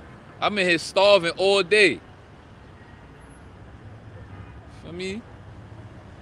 I'ma make sure that they regret it, bro. I'ma make sure of that. So for them that's watching, my family and that I don't fuck with and her, just know that every day that I wake up, it is my duty to make sure that I become successful to make y'all pay. It is my due diligence. It is my duty every day to make sure that I'm locked in doing that. Feel me? So, I mean, honestly, this is pretty much part 5. Honestly, this is pretty much part 5. I might even switch the title to that, to be honest. It's pretty much a part 5. Me just really like targeting the single, not single shit, but me being a young father and shit. So that shit, I feel like, yeah, like I said, like that shit really been making me like feel low to the point where I think I end up rationalizing, relapsing and all that.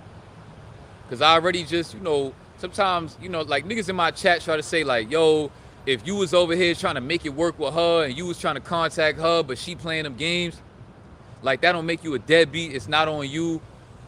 But it's still like knowing that all these months is passing, all these years is passing.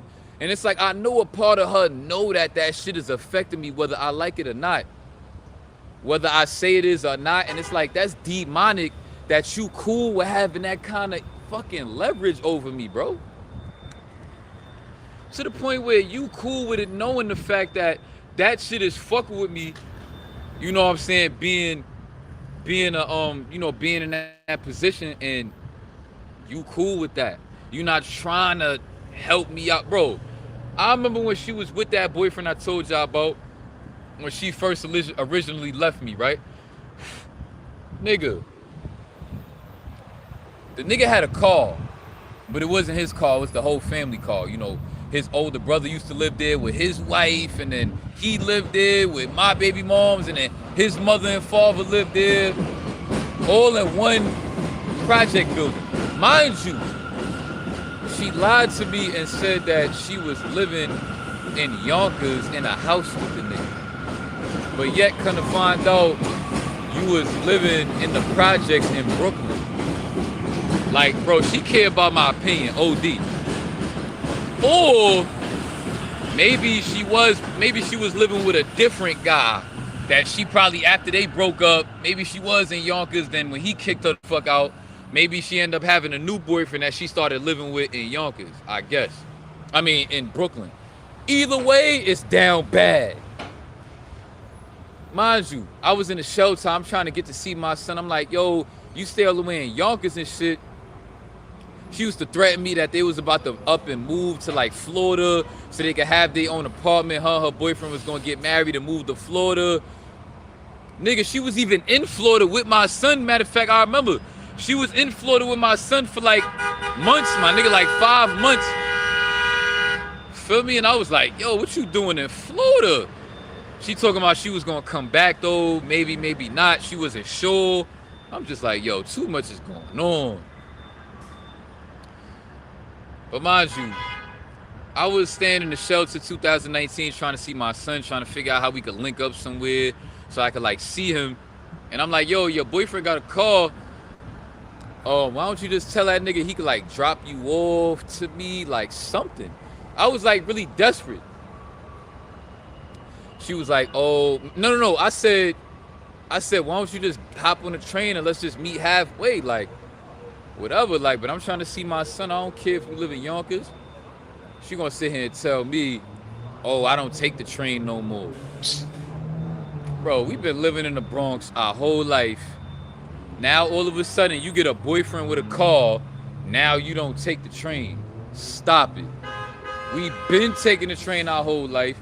I mean, I get it. Her pops is like a cab driver, so he used to like drive her around a lot of spots. She didn't have to take the train, because he was like a cab driver, so he'd pick her up and drop her off to certain spots or whatever. But bro, be humble, my nigga. Like, be humble, because you talking about you don't ride the train at all. Like, that's cap. Stop that. Stop moving like that. That's cap. For me. So yeah, like,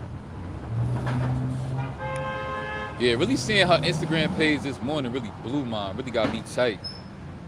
I was embarrassed about that. For me. And hopefully she called me. Hopefully she contacted me, because I emailed her my number. Hopefully she get in contact with me, and we could just try to have a civilized conversation like adults about trying to figure this whole situation out. But I feel like from getting to know her and this new person that she became, because now she thinks she all like super bad and all that shit. And I give it to her, you pretty and all that, but don't you forget where you come from, because when me and you first got together, you remember, you used to be fat. That's one thing that a lot of niggas don't know. We first got together, she used to be fat. And I motivated her to lose weight and get slim and get bad and all that. So I was really grinding through the trenches with her too. Nigga, she used to be fat for real, to the point where, like, if you see her with a sundress on, it's just like, no, sundresses are not for chubby girls. It was like that. To the point where I used to take her outside on walks every day when I was living in Jersey in the summertime. I used to make sure we would always take walks every day when she would come visit me. Nigga, she used to be complaining about taking walks because her thighs used to rub together to the point where it used to hurt, because her thighs kept rubbing together because she was that thick at one point. And she used to cry because, like, walking for too long and her thighs would be rubbing together. Yeah, Anna, I remember that. Like, don't forget where you come from, bro. Like, yeah, you looking all good now, and I give that to you. My dick would definitely want to fuck, but me or the high vibration, my brain don't want to fuck you, but my dick is with it. But I'm not. You know what I'm saying? So, like, and I remember I told her a minute ago that, you know, I be practicing no fab and SR, and how I want to make sure that, you know, she tell my son this, at least since I'm not going to be living with him and all that, make sure you tell my son to, you know, not fuck with porn. She gonna tell me that she don't care if he watch porn. Yo, son, if you watching this video right now, you better not watch that shit, bro. Stay away from it. It's gonna kill you. It's gonna deplete you. It's gonna make you a weak man. And you're not gonna be able to attract the kind of women that you want. You're not gonna be able to attract the kind of lifestyle that you want to live. Do not listen to your mother, bro. Listen to your father. And listen to everybody that support me and love me and watch my channel. You know what I'm saying? Don't do that. Word. For me, I remember another time, this is when I was living in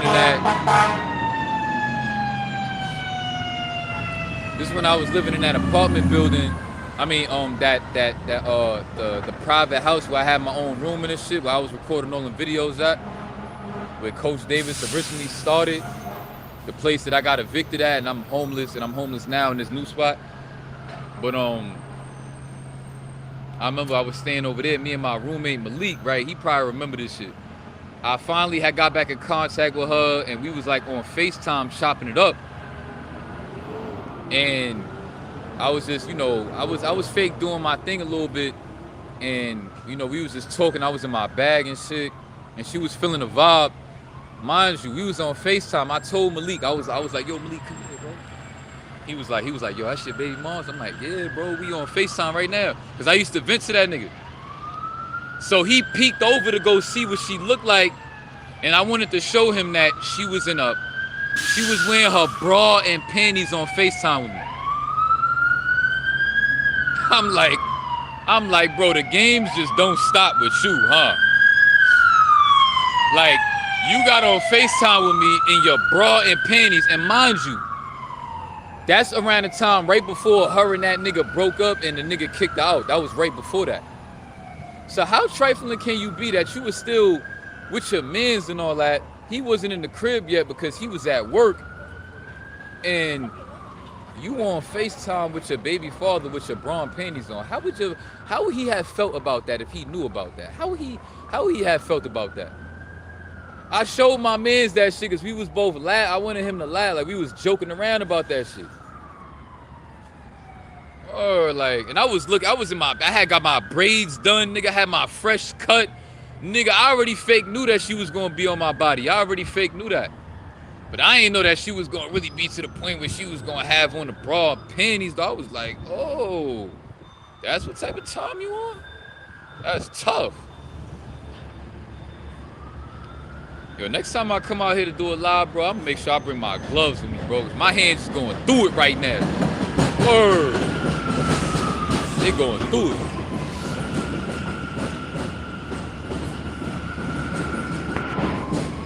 Bro, that's what I'm saying. She was really that big at one point.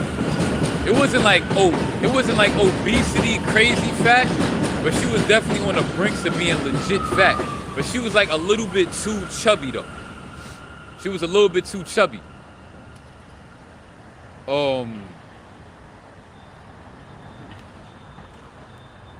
Yeah, it's cold like that. But I fuck with y'all niggas be on. And I really appreciate y'all for me. That's one thing I want to say, this tribute video to my son and all that, is that, you know, I want him to know, like, I don't know what it would have been like really going through all of this shit that I'm going through without having the outlet of YouTube and having a bunch of people all over the world that really support me, that really rooted for me and all that. Really knowing that I have that kind of outlet really do go a long way, and I genuinely appreciate it, and I want to make that known to y'all. I want to make that known to him, my son. You know what I'm saying? Because like it really do go a long way. I really appreciate y'all. Yeah, I gotta go back to the Bronx soon. That's a fact. I'm gonna go back. Might even go back to my old hood again if I feel like it. Because like I said, I'm sanctioning my hood still. Even after that situation that happened, I'm still sanctioning my hood, bro.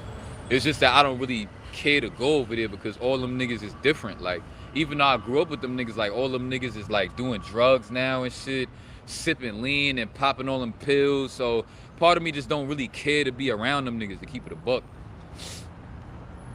But I would do it for y'all. But like, if it wasn't for this YouTube shit, I wouldn't even care to go back to my hood, bro. I probably would have still went, but I wouldn't have probably gotten to the shit that I got into. Like, I would have just went over there, like scoped out my hood a little bit, and I would have just left.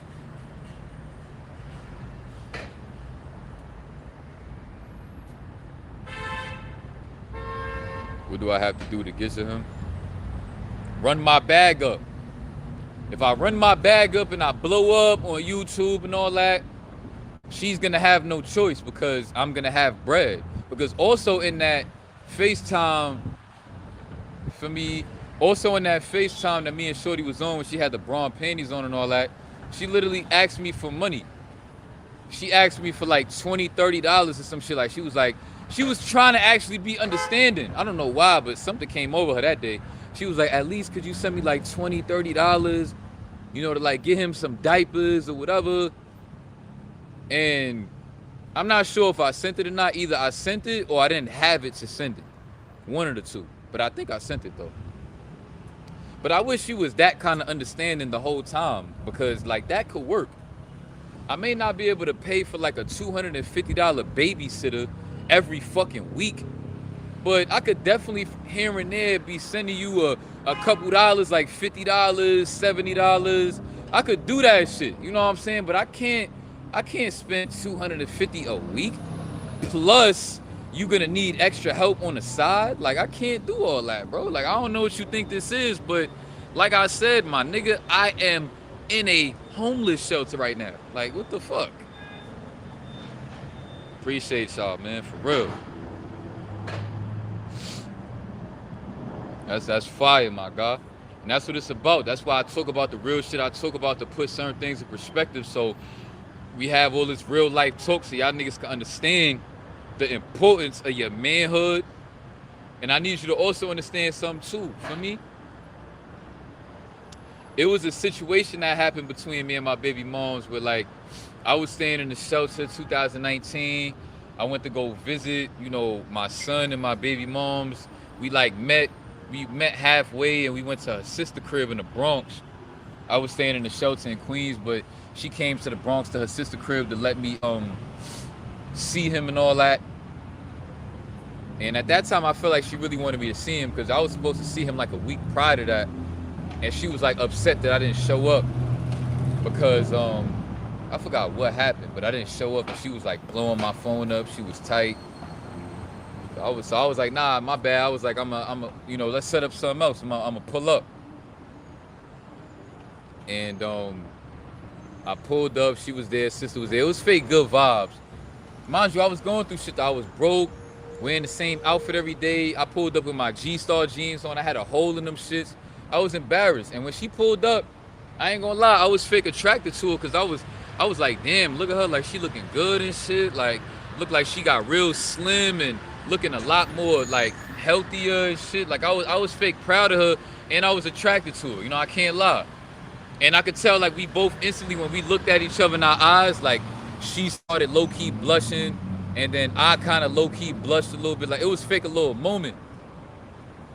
But I made sure that I stayed sturdy because, like, I ain't want to, like, do all that. I just want to, like, be there for my son. So I just brushed that shit off and I ain't really, like, say or do too much. So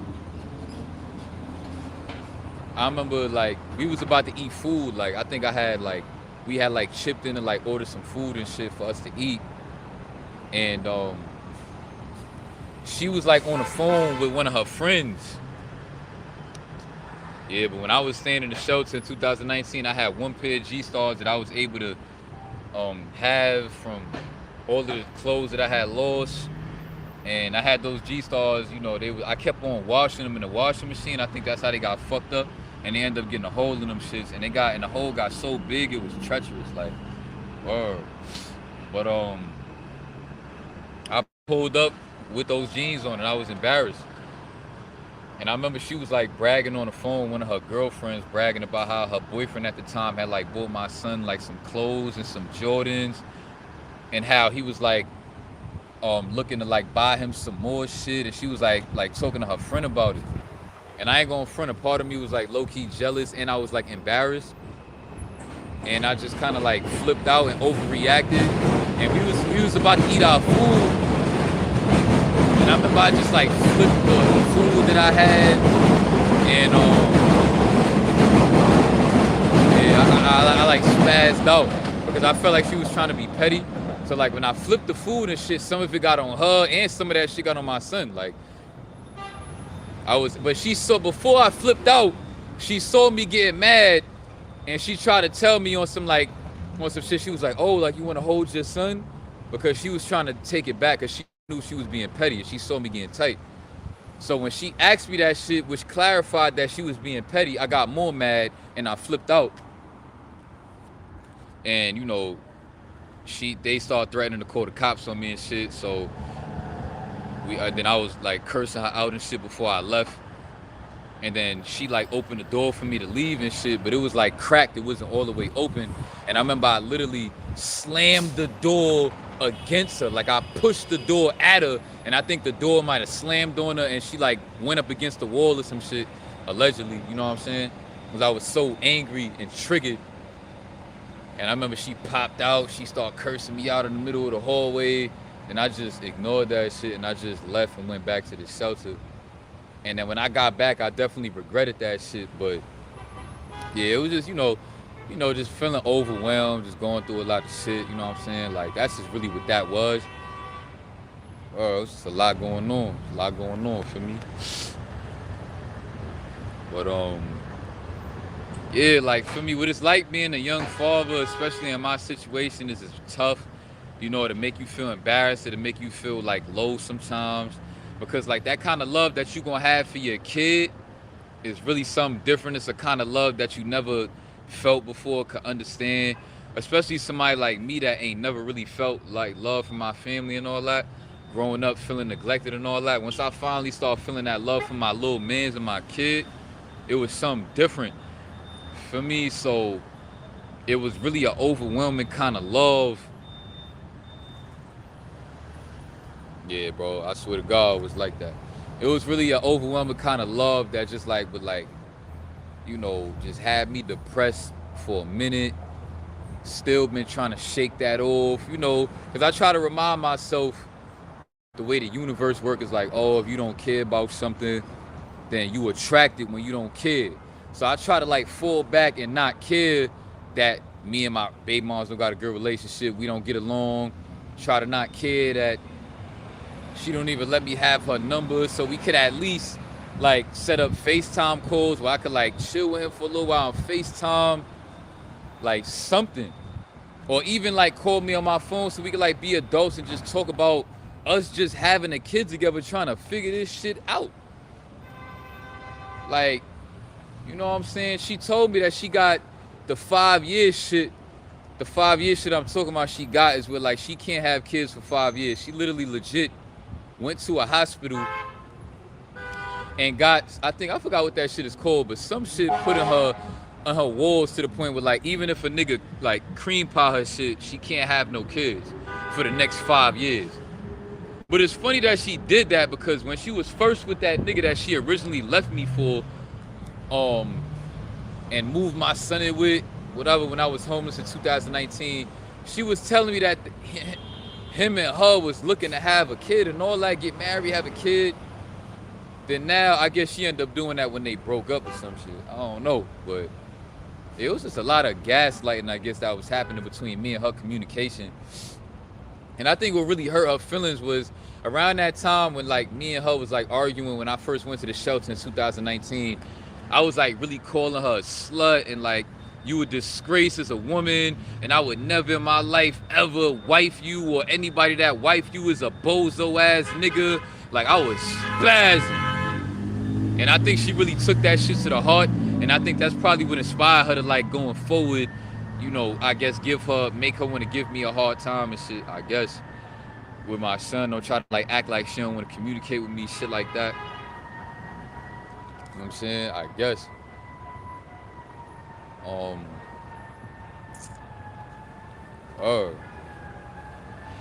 That's what I try to tell her, bro. Like, she really gotta just understand it's not even about you, bro. You selfish. You selfish that you gonna take away a relationship that me and him supposed to be having while he young. Like, I just need her to understand, like, when my son get older, he's not gonna jack that. It's not gonna matter what you try to tell him. I don't know why females think that. It don't matter what you try to tell him, bro. Even if you try to lie to him, it's still gonna be like, what? Like, it's not a good look as a mother that you not, feel me? It would show that you really truly, feel me? It would show that you really truly love your son how you say you do if you was willing to allow him to build a relationship with his father, even though you may not, I don't know, like me, respect me, whatever. It would show, and it would be a great example to set for our child, that you put your pride to the side and you do that. But I need you to know, Anna, them pictures that you got on, take them shits off that shit and have some fucking self-respect for yourself, my nigga. You a mother, you got a kid. You not one of these little single, little young ass girls out here that's 23, 24, ain't got no kids. Like, yo, it's time for you to grow up. Like, all that fake little Instagram model shit that you trying to do, like, cut that out, because it's not a good look, and I promise you, any nigga that get with you is not gonna really respect you. He gonna 100% wanna fuck though, but I promise you he's not gonna respect you. Because even me, I don't respect that. I don't respect that you as a mother even feel comfortable to like do that. And it's like you and I both know, Anna, that if me and you had a good relationship, I was in my son's life and all that, you wouldn't even be moving like that. So it just go to show that you feeling low and depressed and vulnerable. And this is why women, you know, in vulnerable situations, the wolves be, the wolves is looking at my baby mom Instagram page like, they growling like a wolf, nigga. Nigga, the wolves see my baby mom's Instagram page, nigga. They all like, oh, oh, oh, oh, oh. The wolves is on you. The wolves is on you. That's tough. And it's like, as a woman, bro, you gotta understand that the most powerful thing that you have as a woman is your pussy. Right? Ain't that the shit that y'all brag about that make y'all better than men because y'all can have kids and we can't? Y'all, so why you gonna take your direct power that you have and give it away to a bunch of niggas? I don't know how many niggas you fucking or not, but it's like y'all sit here and brag about that is what make y'all better than men is because you can have a baby and a man can't. Right? But why? So why are you just letting niggas cram, nigga? Why you not, okay, I'm a single mother. I'm trying to figure my situation out so I can take care of my kid. Let me lock in and do what I gotta do for him. Why are you on the internet putting yourself out there like that and not prioritizing being a mother and taking care of your child and taking care of yourself, your mental health, and all that? You know, you've been through a lot. We've been through a lot together. And you want to cope with just getting choosing signals and validation from other niggas. This is why niggas don't be respecting girls that look as beautiful as you, Anna. And Faith, you another one. But that's a whole nother conversation. Faith, my ex. She probably watching this video right now. Don't get it confused. She know that I know what's up. But this is why niggas don't be respecting y'all women that is so beautiful, because y'all be the same women that is beautiful, but y'all got the lowest self-esteem, and you don't even know yourself how beautiful you are, and then niggas whole time, his dick is ready to punch through his fucking pants because he like, yo, this girl is beautiful and she insecure. Oh my God, I can't wait to fuck this bitch. I'm not about to try to uplift her and make her understand her value. Hell no. I'm about to get mines. I'm about to cram. I'm about to bust. And on top of that, you gonna tell a nigga that, you know what I'm saying, you got the 5-year shit so a nigga cream pie you and not have a kid? Oh my God, a nigga is looking at you like, Lord, I just want to say thank you for this opportunity. Bro, a nigga is happy as hell. Nigga, for the niggas that sold, let's keep it a buck. For the niggas that sold my baby mom looked like when I showed y'all in the Discord, keep it a buck.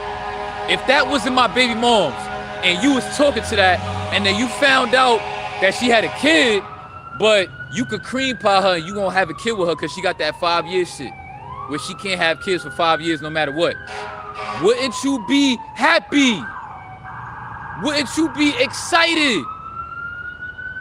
Nigga, wouldn't you be so horny to the point where you can't even come outside because everybody gonna see that you got a stiffy? Nigga, she tell you to come through to the crib because she wants you to get right with her.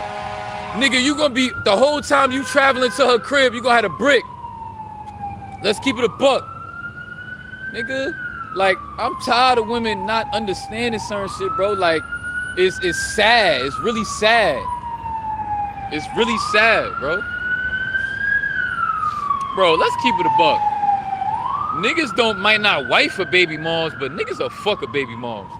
Because those be the easiest ones to fuck. You wanna know why? Because she might be trying to get back on her baby father, to try to just stack up a little bit of a body count, to make that nigga mad or some shit. Whatever.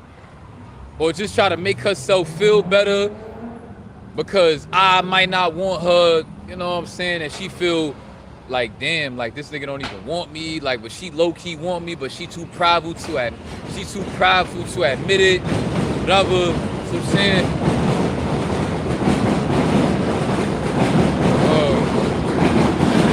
keep it a buck, nigga. Y'all niggas ain't even gotta tell me. I already know the answer. A nigga get with a bad Dominican with a cake, and she beautiful, she got big lips and all that, and you could cream pie that, cause she on the birth control shit for 5 years. Everybody in this live is gonna be lit. It's gonna be lit. Yo, bro, I'm tired of hearing all these sirens though, bro. That shit is non-stop. But I'm gonna tell you something, and the one thing you gonna miss out on is you gonna miss out on having the strongest, realest nigga that you could ever possibly have. You're not gonna find better than me. And it may take you some time to realize that, but you're not gonna find better than the type of nigga I am aspiring to be and becoming. Grounded, disciplined, sexual, disciplined nigga, inspiring niggas all over the world, letting niggas see me, my ups and downs, my downfalls. I'm being real on the internet no matter what. Bro, do I even gotta say more? Like, I'm changing people's lives and inspiring people, and I'm homeless. Like, I'm just a different breed. I'm telling you, you're not gonna find better than that. And it's sad that it's gonna take for you to have to really see that to understand that. Because I need you to know that the universe, you may not know about stuff like this, but the universe don't play about certain shit. And you think just because that I don't know the little funny shit that you're doing, that you're not being watched by God and the universe and spirits and all that. Just know the shit that you doing, you gonna pay for it, bro. You trying to be petty and not trying to really work with me and be understanding, I promise you, gonna pay for that. So you better get your act together before it's too late. But I'm gonna tell you this though. At the end of the day, when I run my bag up,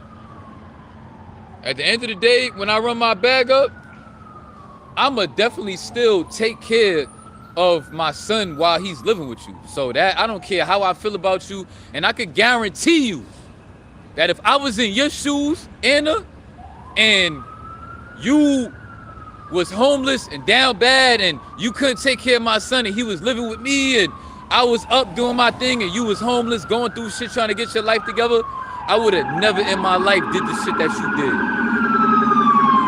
I would have made sure that he knew who you was. I would have made sure that any woman that I'm dealing with, he's not calling her mommy. I would have made sure that he respected your hustle and your grind. I would have uplifted you to him and told you that your mom is stand up because she homeless and trying to get her life together, building herself up. I would have never talked down on you to people around me. Never. So just know, if we had to trade places, you wouldn't have to go through the shit that you putting me through unnecessarily. And I put that on everything that I fucking love on this earth, that I would have never done that. Whether I was at a low vibration or now at a high vibration. Never would have done that.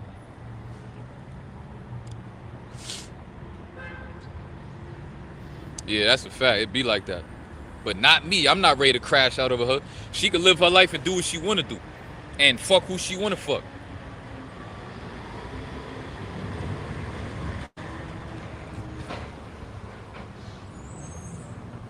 Bro, a bird just shitted on me, nigga. What the fuck?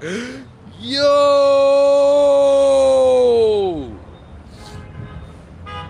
You can't make this shit up. Oh, that shit not coming off.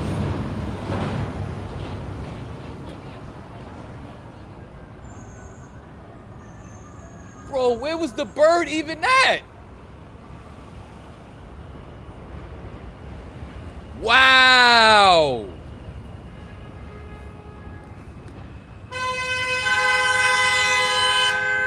Bro, that haven't happened to me in, like, I'm talking about almost double-digit years that ain't happened to me, bro. Yeah, I heard that's a sign of good luck, too. Nigga said getting shitted on by a bird. That sound crazy the way you said it. Nigga said getting shitted on by a bird mean good luck. Yo, bro, you tell a nigga that shit that don't know about certain shit, he gonna be like, bro, what? He gonna be like, what y'all niggas talking about? Yo, I swear to God, I didn't, bro, as soon as the shit blocked him, I look up immediately. There's no bird there. Where the fuck it came from? Like, how the fuck you? It ain't like that bird just took a shit and immediately flied away. Like, nigga, you just took a shit. Like, you ain't gonna take a little second to like get yourself together. You just now took a diarrhea on my only fuck.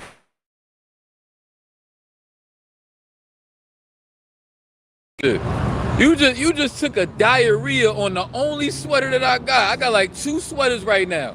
Now I gotta take this shit to the laundry mat because niggas wanna shit on my clothes, nigga. Like, that's crazy, bro. What's up?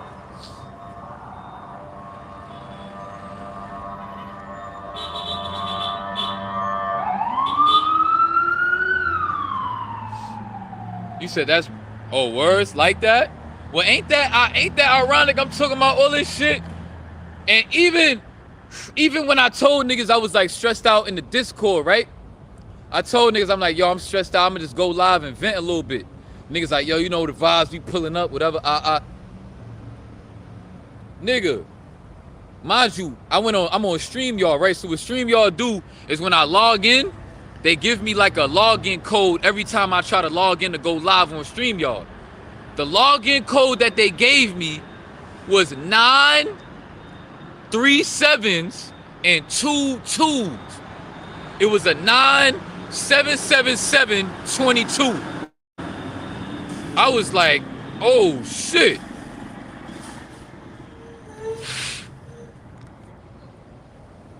Mind you, 777, you know that's a big synchronicity.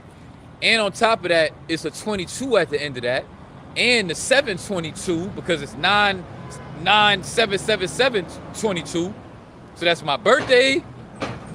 The day of my birthday. 22 also mean a lot because that was the first time I became homeless. And 777 and 9. And 9 is also my life path number. That's tough. Look, this is how you say tough with a T. That's tough. You gotta say it like you Italian. That's tough. That's tough, my guy.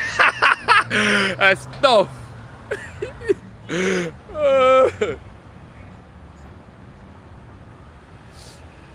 Yeah, it's my G-Day. Bro, he said that's a sign of being in the right place at the right time, G. Think if you left your apartment to do this live earlier, that bird wouldn't. Bro, that's true. See, I like the way you think. Okay, that's a good way to look at it because this shows that I'm in, because, you know, birds, they don't purposely shit on niggas. At least I don't think they do. So I guess that's just a sign of you saying, like, that's the universe letting me know I'm in the literal right position at the right time, because even if I would have stepped a little bit to the left, the shit would have came right and it wouldn't have hit me. So I guess I see what you're saying. I see what you're saying. Lost my train of thought of what I was talking about. I was trying to, for me,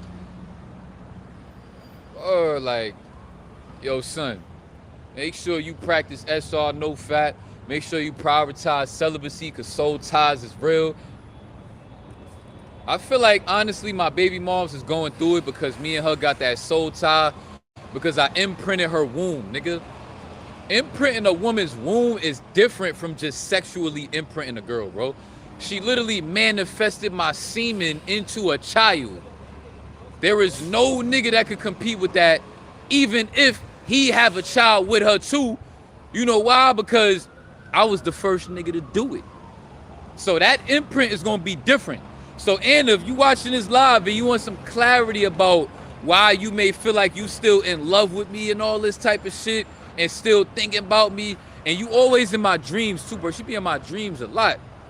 And people say with somebody in your dreams a lot, they always think about you. I don't be thinking about her like that. I be thinking about my son, so I know she think about me. Feel me? It's because I imprinted your womb. That is very deep. Your whole insides was working on my semen that I busted in you. You know what I'm saying? That's different. And then you was holding on to my child for 9 months. You know what I'm saying? Like, crazy.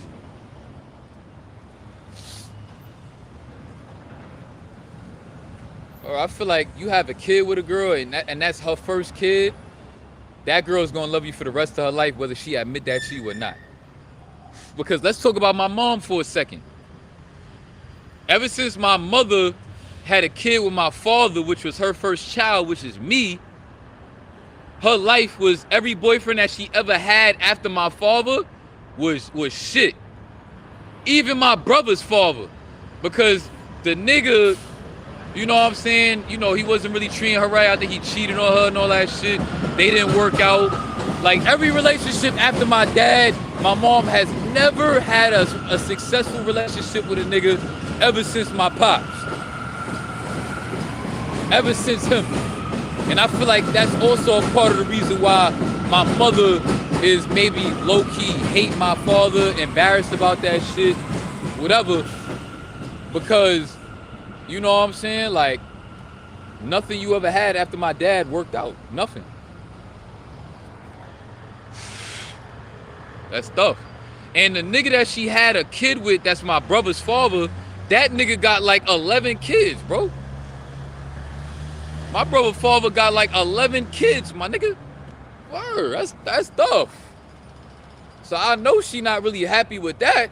You had a kid with a nigga that got mad kids. That's tough. You know what I'm saying? Nigga, my moms took my pops' virginity. Oh, I ain't even tell y'all that. My moms took my pops' virginity. Nigga. Crazy. And was his first kid. Crazy.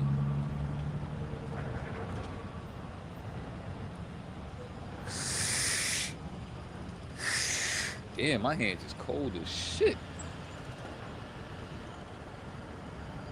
She took his virginity.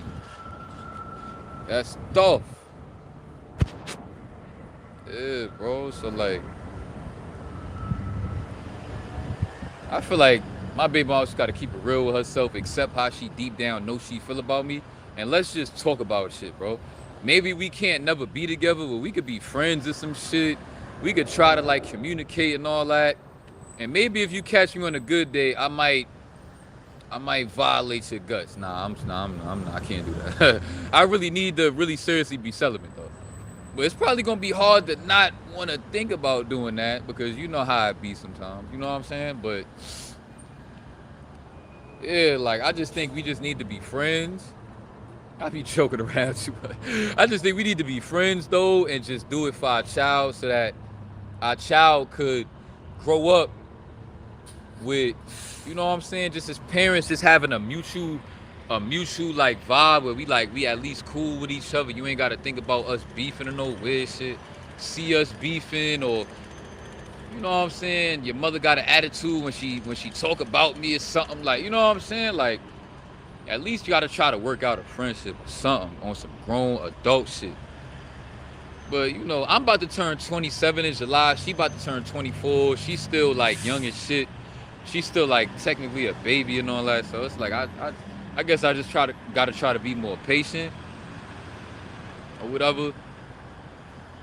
But, yeah, I really just want to do this for my son because that was the whole purpose of me having a kid with her in the first place. It's because I was for certain that my son wouldn't have to go through what I had to go through between my mother and my father. Now look, the nigga, you don't like me just like my mom don't like me, and then I don't like you just like my father didn't like my mother. We don't get along just like them. You know what I'm saying? You talk shit about me just like my mom talks shit about my dad. You know what I'm saying? Crazy, like.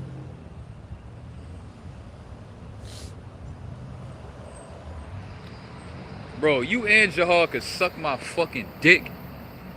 Nigga, suck his dick, nigga. Fuck you talking about, nigga.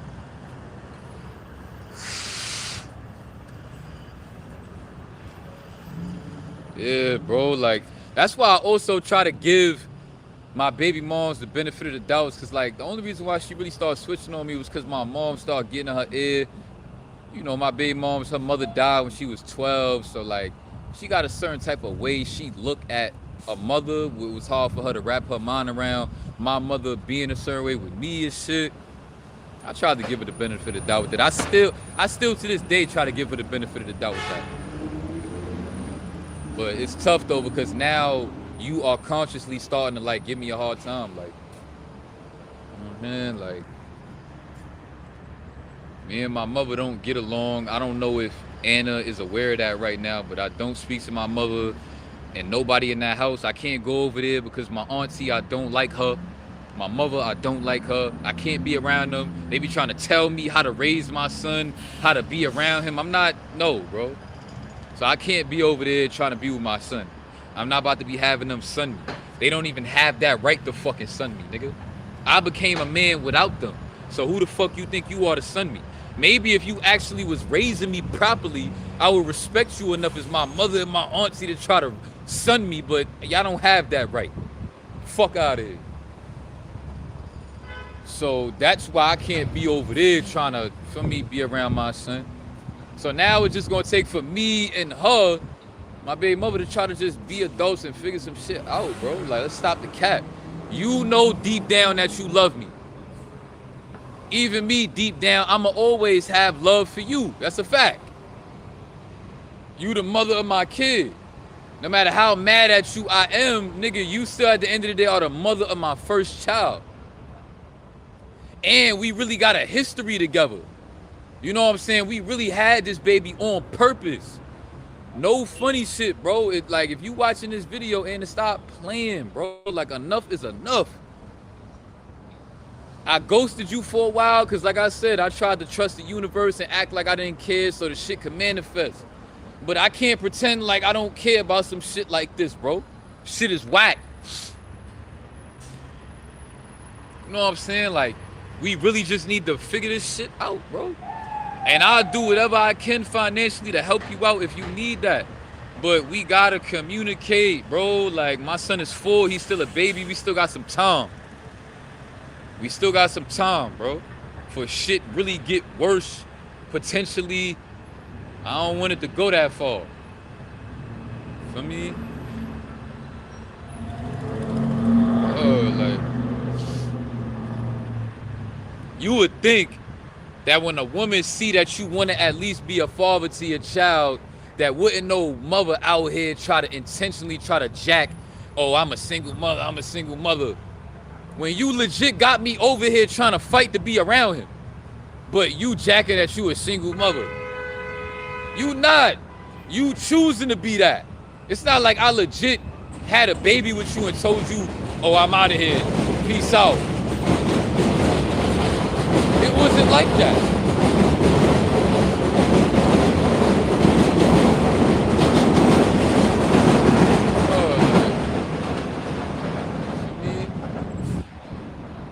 So hopefully we get this situation figured out. It feels good to get on here and just vent about that a little bit to people that actually care enough to even listen about what's going on in my life. Some people would say some funny shit like, oh, why you gonna get on camera and expose yourself, expose your life, expose your personal business, whatever. So tell me what the fuck I was supposed to do. Act like this shit wasn't fucking happening and let niggas misunderstand me and not try to use the things that I've been through in my life to try to teach niggas genuine lessons about life. So I could be different from all these mid-ass YouTubers that don't really be as raw and real about shit. No, bro, like, I don't care if niggas think that it might be weird that I tell the truth about my whole life and my personal, but I don't care. Because I got genuine intentions behind that. Nigga, like, what would life be like if everybody decided to keep everything personal? Everything you ever go through, oh, that's my personal business. Oh, that's my personal business. That's why we live in a world full of people that don't know how to fucking move, don't know what's really going on out here, and don't have no real game. Because all y'all bitch ass niggas want to be like, oh, that's my personal business. I'm gonna tell you this, but nah, not the personal business. Nigga, the personal business is the shit that's gonna actually help niggas. Niggas actually hearing about what I done been through with my family, what they did to me, what I'm going through as a young father. I'm doing that to help niggas, nigga. And it's like, even when you put yourself out there trying to expose yourself, bitch ass niggas always got something to say. First, it's that, oh, niggas ain't really real out here. Now, it's that, oh, niggas is too real. Niggas is saying too much. Suck my dick. Suck my dick. Like, y'all niggas always got something to say, nigga. Always. And y'all niggas genuinely proved that. Nigga, when I came on this internet shit being raw and real about everything. Now it's, oh, now you too real. Now it's too real. Nigga, suck my dick. Fuck you talking about, nigga. Y'all niggas just sucking my dick. That's why y'all niggas is jealous of me, because when you see me on my vibe, like, yo, how he got the confidence to be a certain way? How is his vibe like that? How his voice so deep? How he's still so confident? How I still look like a sexy nigga? I got a masculine looking chiseled face.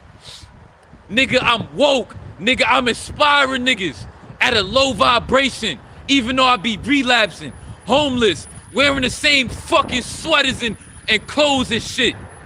Y'all niggas is jealous. Suck my dick. Fuck out of here, nigga. Like, I don't fucking know that shit. Like, I'm not smart enough to understand why y'all niggas be sucking dick. Nigga, fuck out of here, nigga. Jihad, suck my dick. DJ 100, suck my dick. Woke the whiskey, suck my dick. Nigga, fuck you talking about. And anybody I forgot about that you in that category of niggas making videos about me, talking shit about me, here's an extra one for you. Suck my dick. You know who the fuck you are. Still in my bag, still doing my thing, still passionate about inspiring people and being a better man, being a strong nigga, inspiring niggas that ain't have to go through the pain that I go through. Nigga, live outside in the middle of East New York, Brooklyn. Something your pussy ass wouldn't do. Nigga, really talk that shit. Really keep it real. Really top of my lungs, really talk my shit, nigga. That's what niggas love about me, and that's why niggas don't like y'all mid-ass, whack-ass channels, nigga. Why, even a homeless nigga, my channel is more better than yours, nigga. That's why y'all niggas hate me. You got a homeless nigga outdoing you, and you tight. And you fucking tight.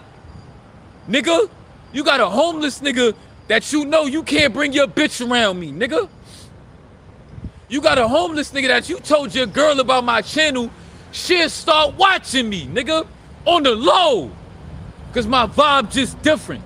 My masculine energy just different.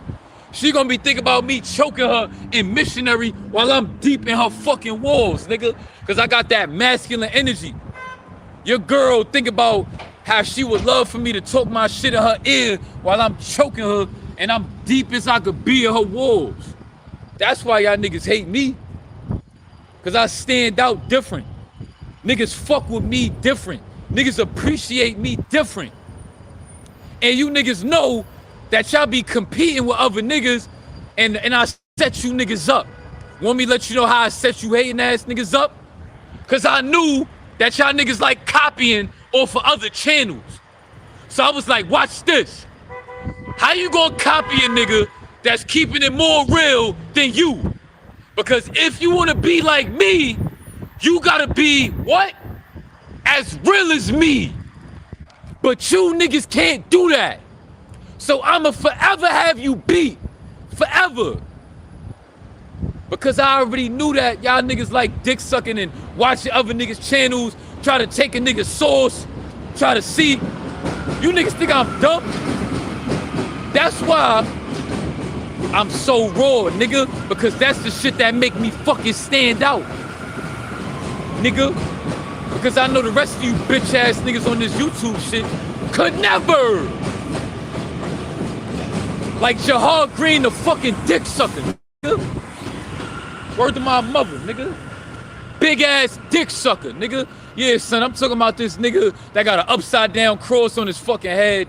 Wanna make diss videos about me sucking my fucking dick, nigga. Fucking dick sucker.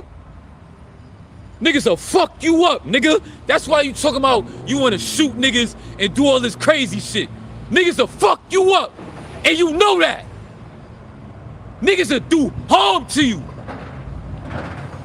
Niggas wanna talk shit about me being vegan, right? You got bitch ass niggas like Jahar Green. You eat all that meat, but you still take creatine and testosterone boosters. Suck my dick. Fuck out of here.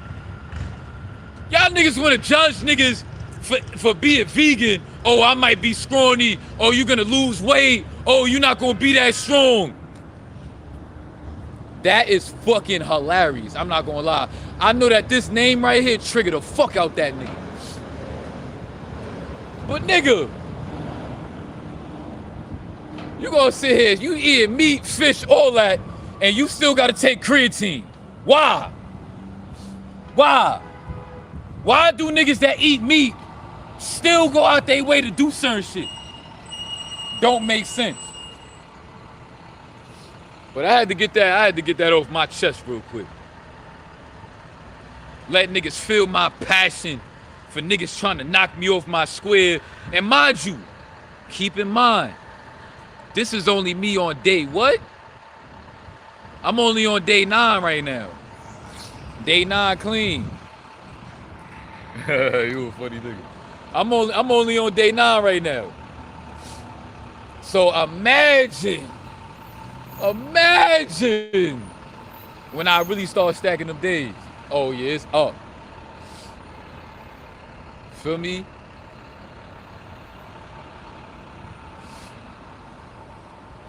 It's one thing, son, you gotta prepare for, little man, is that it's gonna be niggas out here that hate you, and you gonna be mad like your pops, and you gonna wanna fuck some shit up. And I need you to get your body prepared for that. I need you to always stay ready for that. Because you never know when a nigga might show his true colors, and you might have to put a nigga in his place. So always be ready for that. Always be ready for that. I got this passion that I got for niggas trying to knock me off my square, because it's like you see a young nigga that's homeless inspiring people, and I'm about to be living good one day, up rich and all that. How could you be trying to knock a nigga like me off my square? I'm telling niggas about my relapses and shit. How could you not be rooting for a nigga like me? You gotta be a hating ass dick sucker to not want to see a nigga like me win. You gotta be. Because what else would it make sense why you would try to be knocking me off, even if I relapsed, even if I took Macaruda, even if I went on OF and all that, so fucking what? Niggas is getting on the internet really being real with niggas through all of that. And niggas, bro, you gotta be a hating ass dick sucker. Gotta be.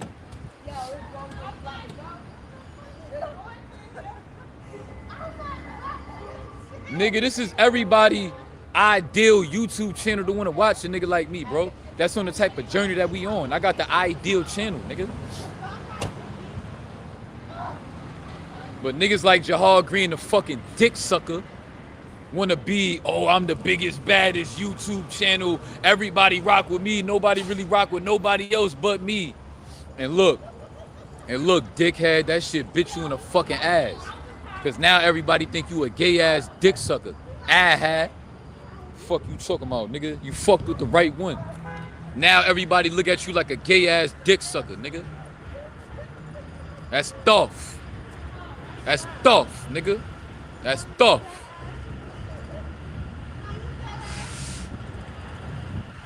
I ain't gonna lie, I was already kind of feeling angry today, so I just wanted to take out some of that anger on a nigga that I don't like. So I just wanted to talk shit to that nigga real quick, cause I don't like you, nigga. And I never will, dick sucker. Know what I'm saying? Word of bro, nigga. That's a fact. Niggas know what time it is with me. They can feel that shit. Even when I'm not at my best, even when my videos ain't perfect, niggas know. Niggas know. Feel me? I'm stressed out trying to be a father to my son, nigga. So all that anger is not even for you, Jahad. It's really because I'm fucking angry at fucking trying to be a father right now. So don't even hype yourself up like I care about you like that, because I don't, nigga. Because if I was actually happily in my son's life, I probably would have ignored you from the start that you started sucking my fucking dick. I would have ignored you from the fucking start. I'd have been like, yo, let me go hang out with my son. Niggas trying to get on my nerves and shit, sucking my dick on the internet. I don't want to go hang out with my son. But because I don't have that outlet, I'll be ready to bomb on you dick suckers, nigga.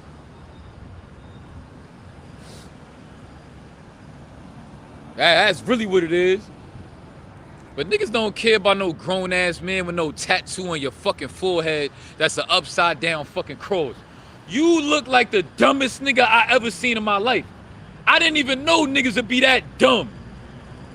You probably wanted niggas to be afraid of you on some tough guy shit like, oh, look at that strong ass nigga that take creatine and test boosters that got an upside down cross on his head. Don't fuck with that nigga, stay away from him. Weird ass nigga.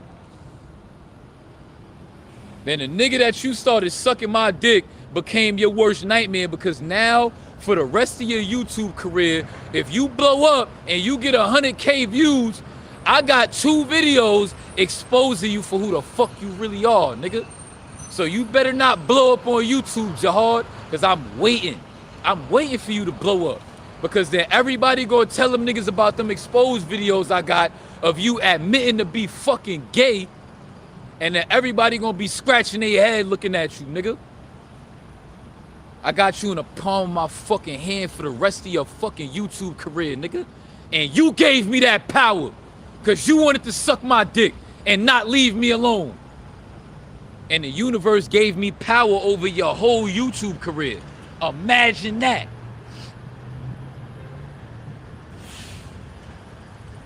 Imagine that.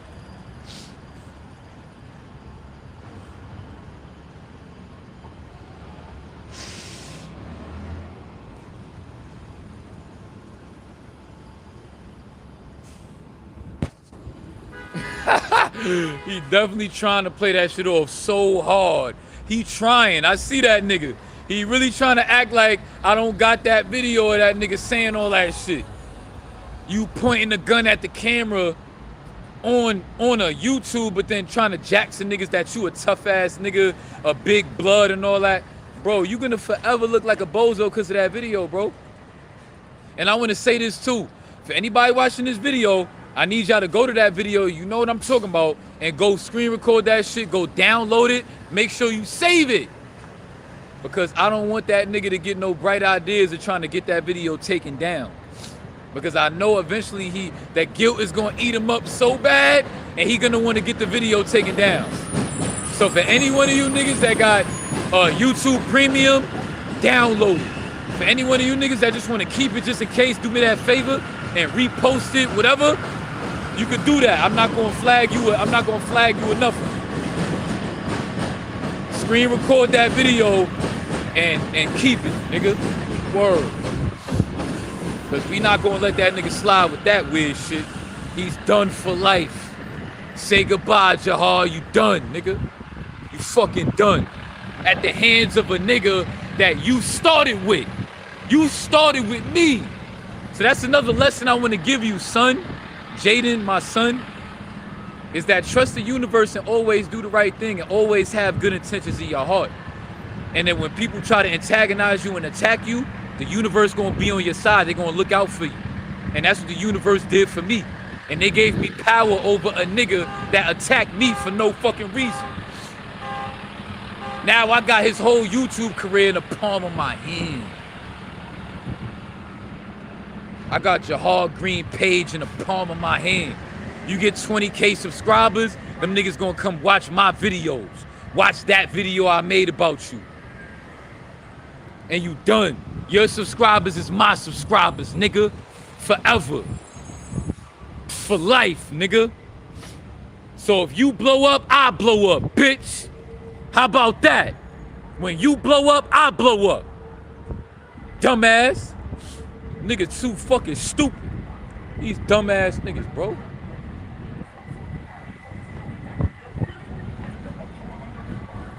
know what I'm saying? And you just did me a favor because my baby moms like when I got that type of energy. That's the side of me that my baby moms like, nigga. So if my baby mom's watching this video, she probably thinking about calling me back. See, let me stop playing. I'm probably fucking it up now. Even Faith, nigga. It was certain times when I start teeing up on Faith, I could tell she liked that shit. Like, y'all girls gotta stop with that toxic ass shit. Y'all like when the niggas start getting all super aggressive, like. But girls like that part of me. Like, girls like my little aggressive New York side. Like the Bronx in me, like, women like that shit, bro. I be trying to be humble and not be like that. Matter of fact, even y'all niggas like that side of me. Because the Coach Davis that y'all niggas claim y'all miss is the nigga that was always giving y'all niggas that Bronx energy. And don't get me wrong, that's me regardless. So that's gonna be forever a side of me y'all gonna get. But when I started trying to calm down and be on some more like calm shit, niggas wasn't really jacking that. Niggas like, nah, bro, like, be yourself, nigga. Don't try to be nice now, nigga. We already done seen you be a savage, nigga. You can't show us this nice shit now because we done seen the crazy shit already. So that's what I probably was thinking, like, yeah, y'all niggas probably like, bro, stop all that fake ass cool shit, bro, because you really not like that. You really a wild nigga. Just be yourself. Just be yourself, nigga. And fuck it. That's good though, nigga. If it's like that, then it's like that. That's what's up. That's how it's supposed to be, nigga. Hit your sets and all that. If you at home watching this live back, or you was here while it was live, nigga, hit some push-ups. Because I know you feel my passion for everything I'm going through in my life. Me staying solid. Every time I come over here, I feel like I give niggas energy. And niggas could like feed off that for they own life. And like feed off that and do your workouts and shit and stay sharp out here. So do that. Word. All y'all niggas that's fans of that New York drill shit, you talking to a nigga that's really from the Bronx, nigga. Really from the Bronx. Really been in the Bronx my entire life to the point where I never even knew what Manhattan looked like. I used to ask my mom what the white people was like in Manhattan because I never fucking been there my whole life. My mom used to work in Manhattan, 42nd Street, Times Square. Around there, like 42nd Street, Grand Central, matter of fact. And I used to ask her what the white people was like over there because I never really been around those kind of white people my whole life. I was literally, all I knew was my hood, the 99-cent store, the chicken spot, and the supermarket up the block, my barber shop. That's all I knew the majority of my life. You talking to a real Bronx nigga. So when I get on them New York drill beats and I start really rapping, and I'm not just dissing ops and all that funny shit, it's gonna be a movie. Trust me. Because I'm gonna transmute this energy. For one thing y'all may not know about me is I know how to transmute this energy into rapping. So y'all niggas gonna feel this energy in my raps, bro. It's gonna be lit. It's gonna be lit.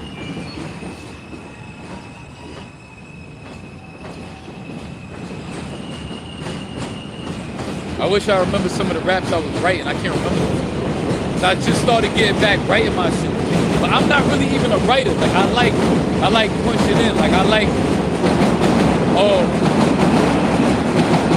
like for those that don't know, niggas like Future. You know, Future got, you know, did an interview where he told niggas how he do his records, and he told niggas that he punch in. Pretty much that means is like you say like a bar, like a verse, like you say like one sentence, and then you like stop, you think about some shit, and then you're like, all right, let me say this with that, and then you think about some shit, and then you say something else. Like I like doing music like that.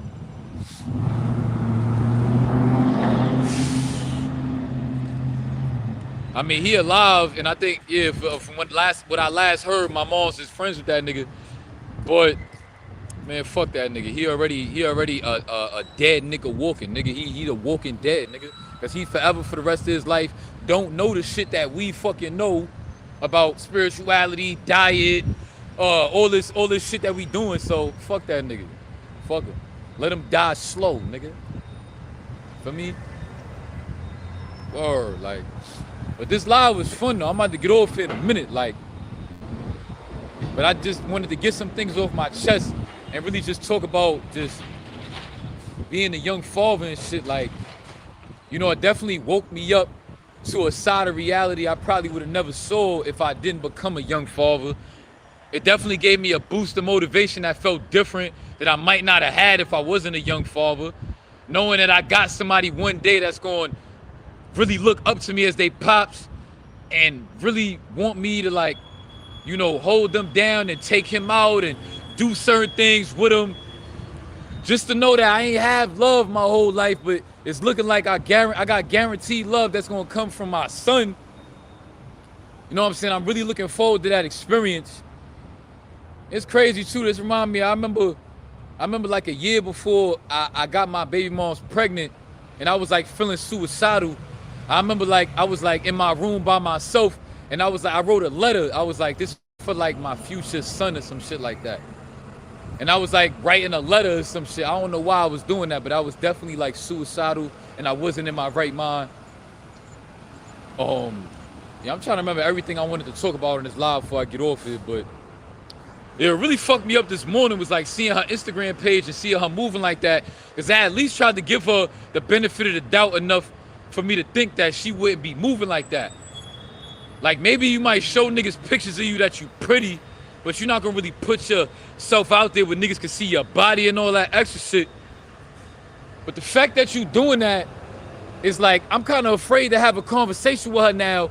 There's like a part of me want to black on her, nigga. Cause it's like, you embarrassing me, you, and your son. You know what I'm saying? Like, and I feel bad for my son because like, damn, that's your mother. That's your mother on the gram doing that. As a nigga, that's embarrassing, nigga. Imagine you saw your mother. It don't even matter if you was a baby or not. Imagine you found out when you was a baby, your mother was on the gram being a fucking thought. Posting lingerie pictures, bikini pictures, freaky ass shit. How would you feel? You be tight. You be tight at your mom. Like, yo, what the fuck? And it's whack that my son is a part of Gen Z, growing up in the internet era, and gotta accept the fact that his mother was moving like that. That's tough. That's tough. I feel bad for my son, bro. That's embarrassing, bro. And hopefully she clean that act up. And if she was to ever even think that she could get with a nigga like me, word, you gonna have to be submissive more than you can ever know to even earn a nigga like me to want to be with you. You gotta listen to every word I fucking tell you. If I tell you to jump, you better ask me how high. That's the only way me and you getting together. I better be able to tell you to jump out that window and then you about to jump out and then I have to stop you. You would have to listen to me like that. Or else, me and you would never be together. Never. That's for certain. Nigga, and that's another thing that niggas is jealous of me about. That I still got enough integrity and character to stand on certain shit to the point where I could have a beautiful ass baby mom and still stand on principle. Niggas is jealous that they don't have that type of like the type of vibe and the type of personality I have. I could be effortlessly funny. I entertain people. Like, bro, a lot of niggas on this YouTube shit that have channels and all that, they wish that they could be me, nigga. They wish. They wish they could be me, nigga. Nigga, your favorite YouTuber idolize me, nigga. Your favorite semen retention, no-fap YouTuber look up to me, nigga. Word. Because niggas don't have this energy I have. Niggas don't have this delivery that I have. Niggas don't have this passion that I have. These niggas just passionate about getting followers and getting subs, and I'm really passionate about reaching out to every single person that watched my video to the point where y'all niggas can feel me in y'all spirit. It's not about how many people watching. It's about having an impact on the people that's watching. It's not about the number. It's about the impact that you even having on the number that you have. But niggas don't be thinking like that. You know what I'm saying? Yeah, bro, I don't know if I told y'all niggas. Yeah, remember I was, for me, living with my auntie, sleeping on the floor, bed bugs and roaches and shit. I tried to break up with her because I was going through all that. She still let me come to the crib with bed bugs and shit. And she told me when I tried to break up with her that she was about to commit suicide. Because she was like scared and like depressed. So imagine if I was to dick her down now. I bet you she's scared of that. And I'm going to tell her something. You should be scared. Because I'm going to say this. I remember one time we spoke like a year. I think this was like 2021 in like February. I did some funny shit and like called her. We was on the phone. And I was like on some freaky shit. I was like, yo, like my dick got bigger from we was kids and shit. Like, yo, I want you to try it. My shit grew crazy. and she was like, yeah. She was like, no, stop. But she was with that shit, bro. Her and I both know she was with that shit. She was just playing a game. But that's the shit that let me know I was like, yeah, I still got that shit with her. I still got that shit. I said some funny shit, right? I was on my bullshit. and mind you, I remember like around that time too, she had told me that, nigga, she kept, I don't know, I think she still might got them. She keep all of the pictures of like the cuffing pictures that me and her used to take when we was kids and shit. And like all the pictures that we had together when we was young in a relationship. She said she keeping up with all that shit. What up, Corey in the house, nigga? Remember that used to be your profile picture, Corey in the house? That's hilarious. Imagine a nigga comment on your video and you just randomly see the comment and it's a nigga with Corey in the house as his profile picture. That shit was hilarious. Yo, that shit had me crying, bro. You a funny nigga. I feel like he changed that shit because of me, because I cooked you a few times about that shit. That shit was too funny. Feel me? But like, what was I saying? Yeah, like,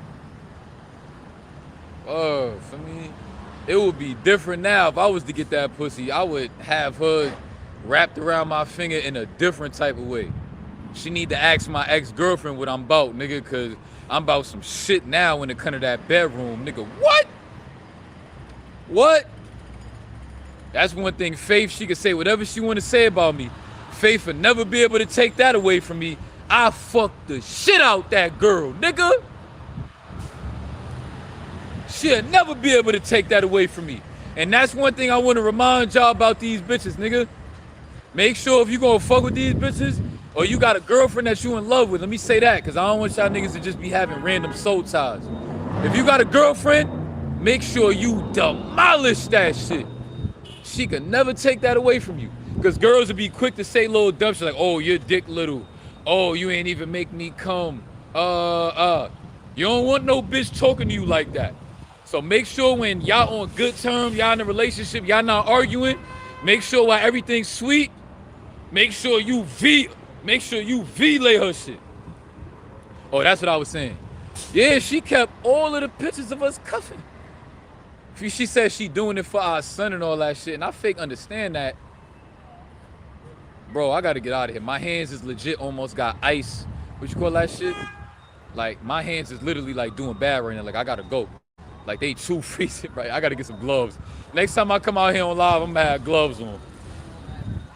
But yeah, I feel like I said enough. This live is long enough. Appreciate all the donations I got. If you want to donate to me, everything you need to know is in the description. Make sure y'all eat good today. Make sure y'all don't relapse. Make sure y'all do y'all workouts. Make sure you drinking your fucking water. Feel me? Yeah, frostbite. That's what it feel like. Word of my mother. So I'ma holler at y'all. I tried to stay out here. That's how you know I fuck with y'all niggas. For the second time, freezing out here. I gotta take a piss. I've been holding this shit for like an hour or two. And I've got frostbite on my fucking hands. Still trying to make a good live for y'all niggas. So if it wasn't perfect, fuck it. But yeah, man, I'ma holler at y'all niggas soon. I'ma go live soon. Y'all niggas take care of yourselves. Love y'all niggas. Appreciate all y'all niggas support. If y'all want to say anything to like my son or got any advice for me going through what I'm going through, comment that shit down below, and I'ma holler at y'all niggas soon, man. Peace and love.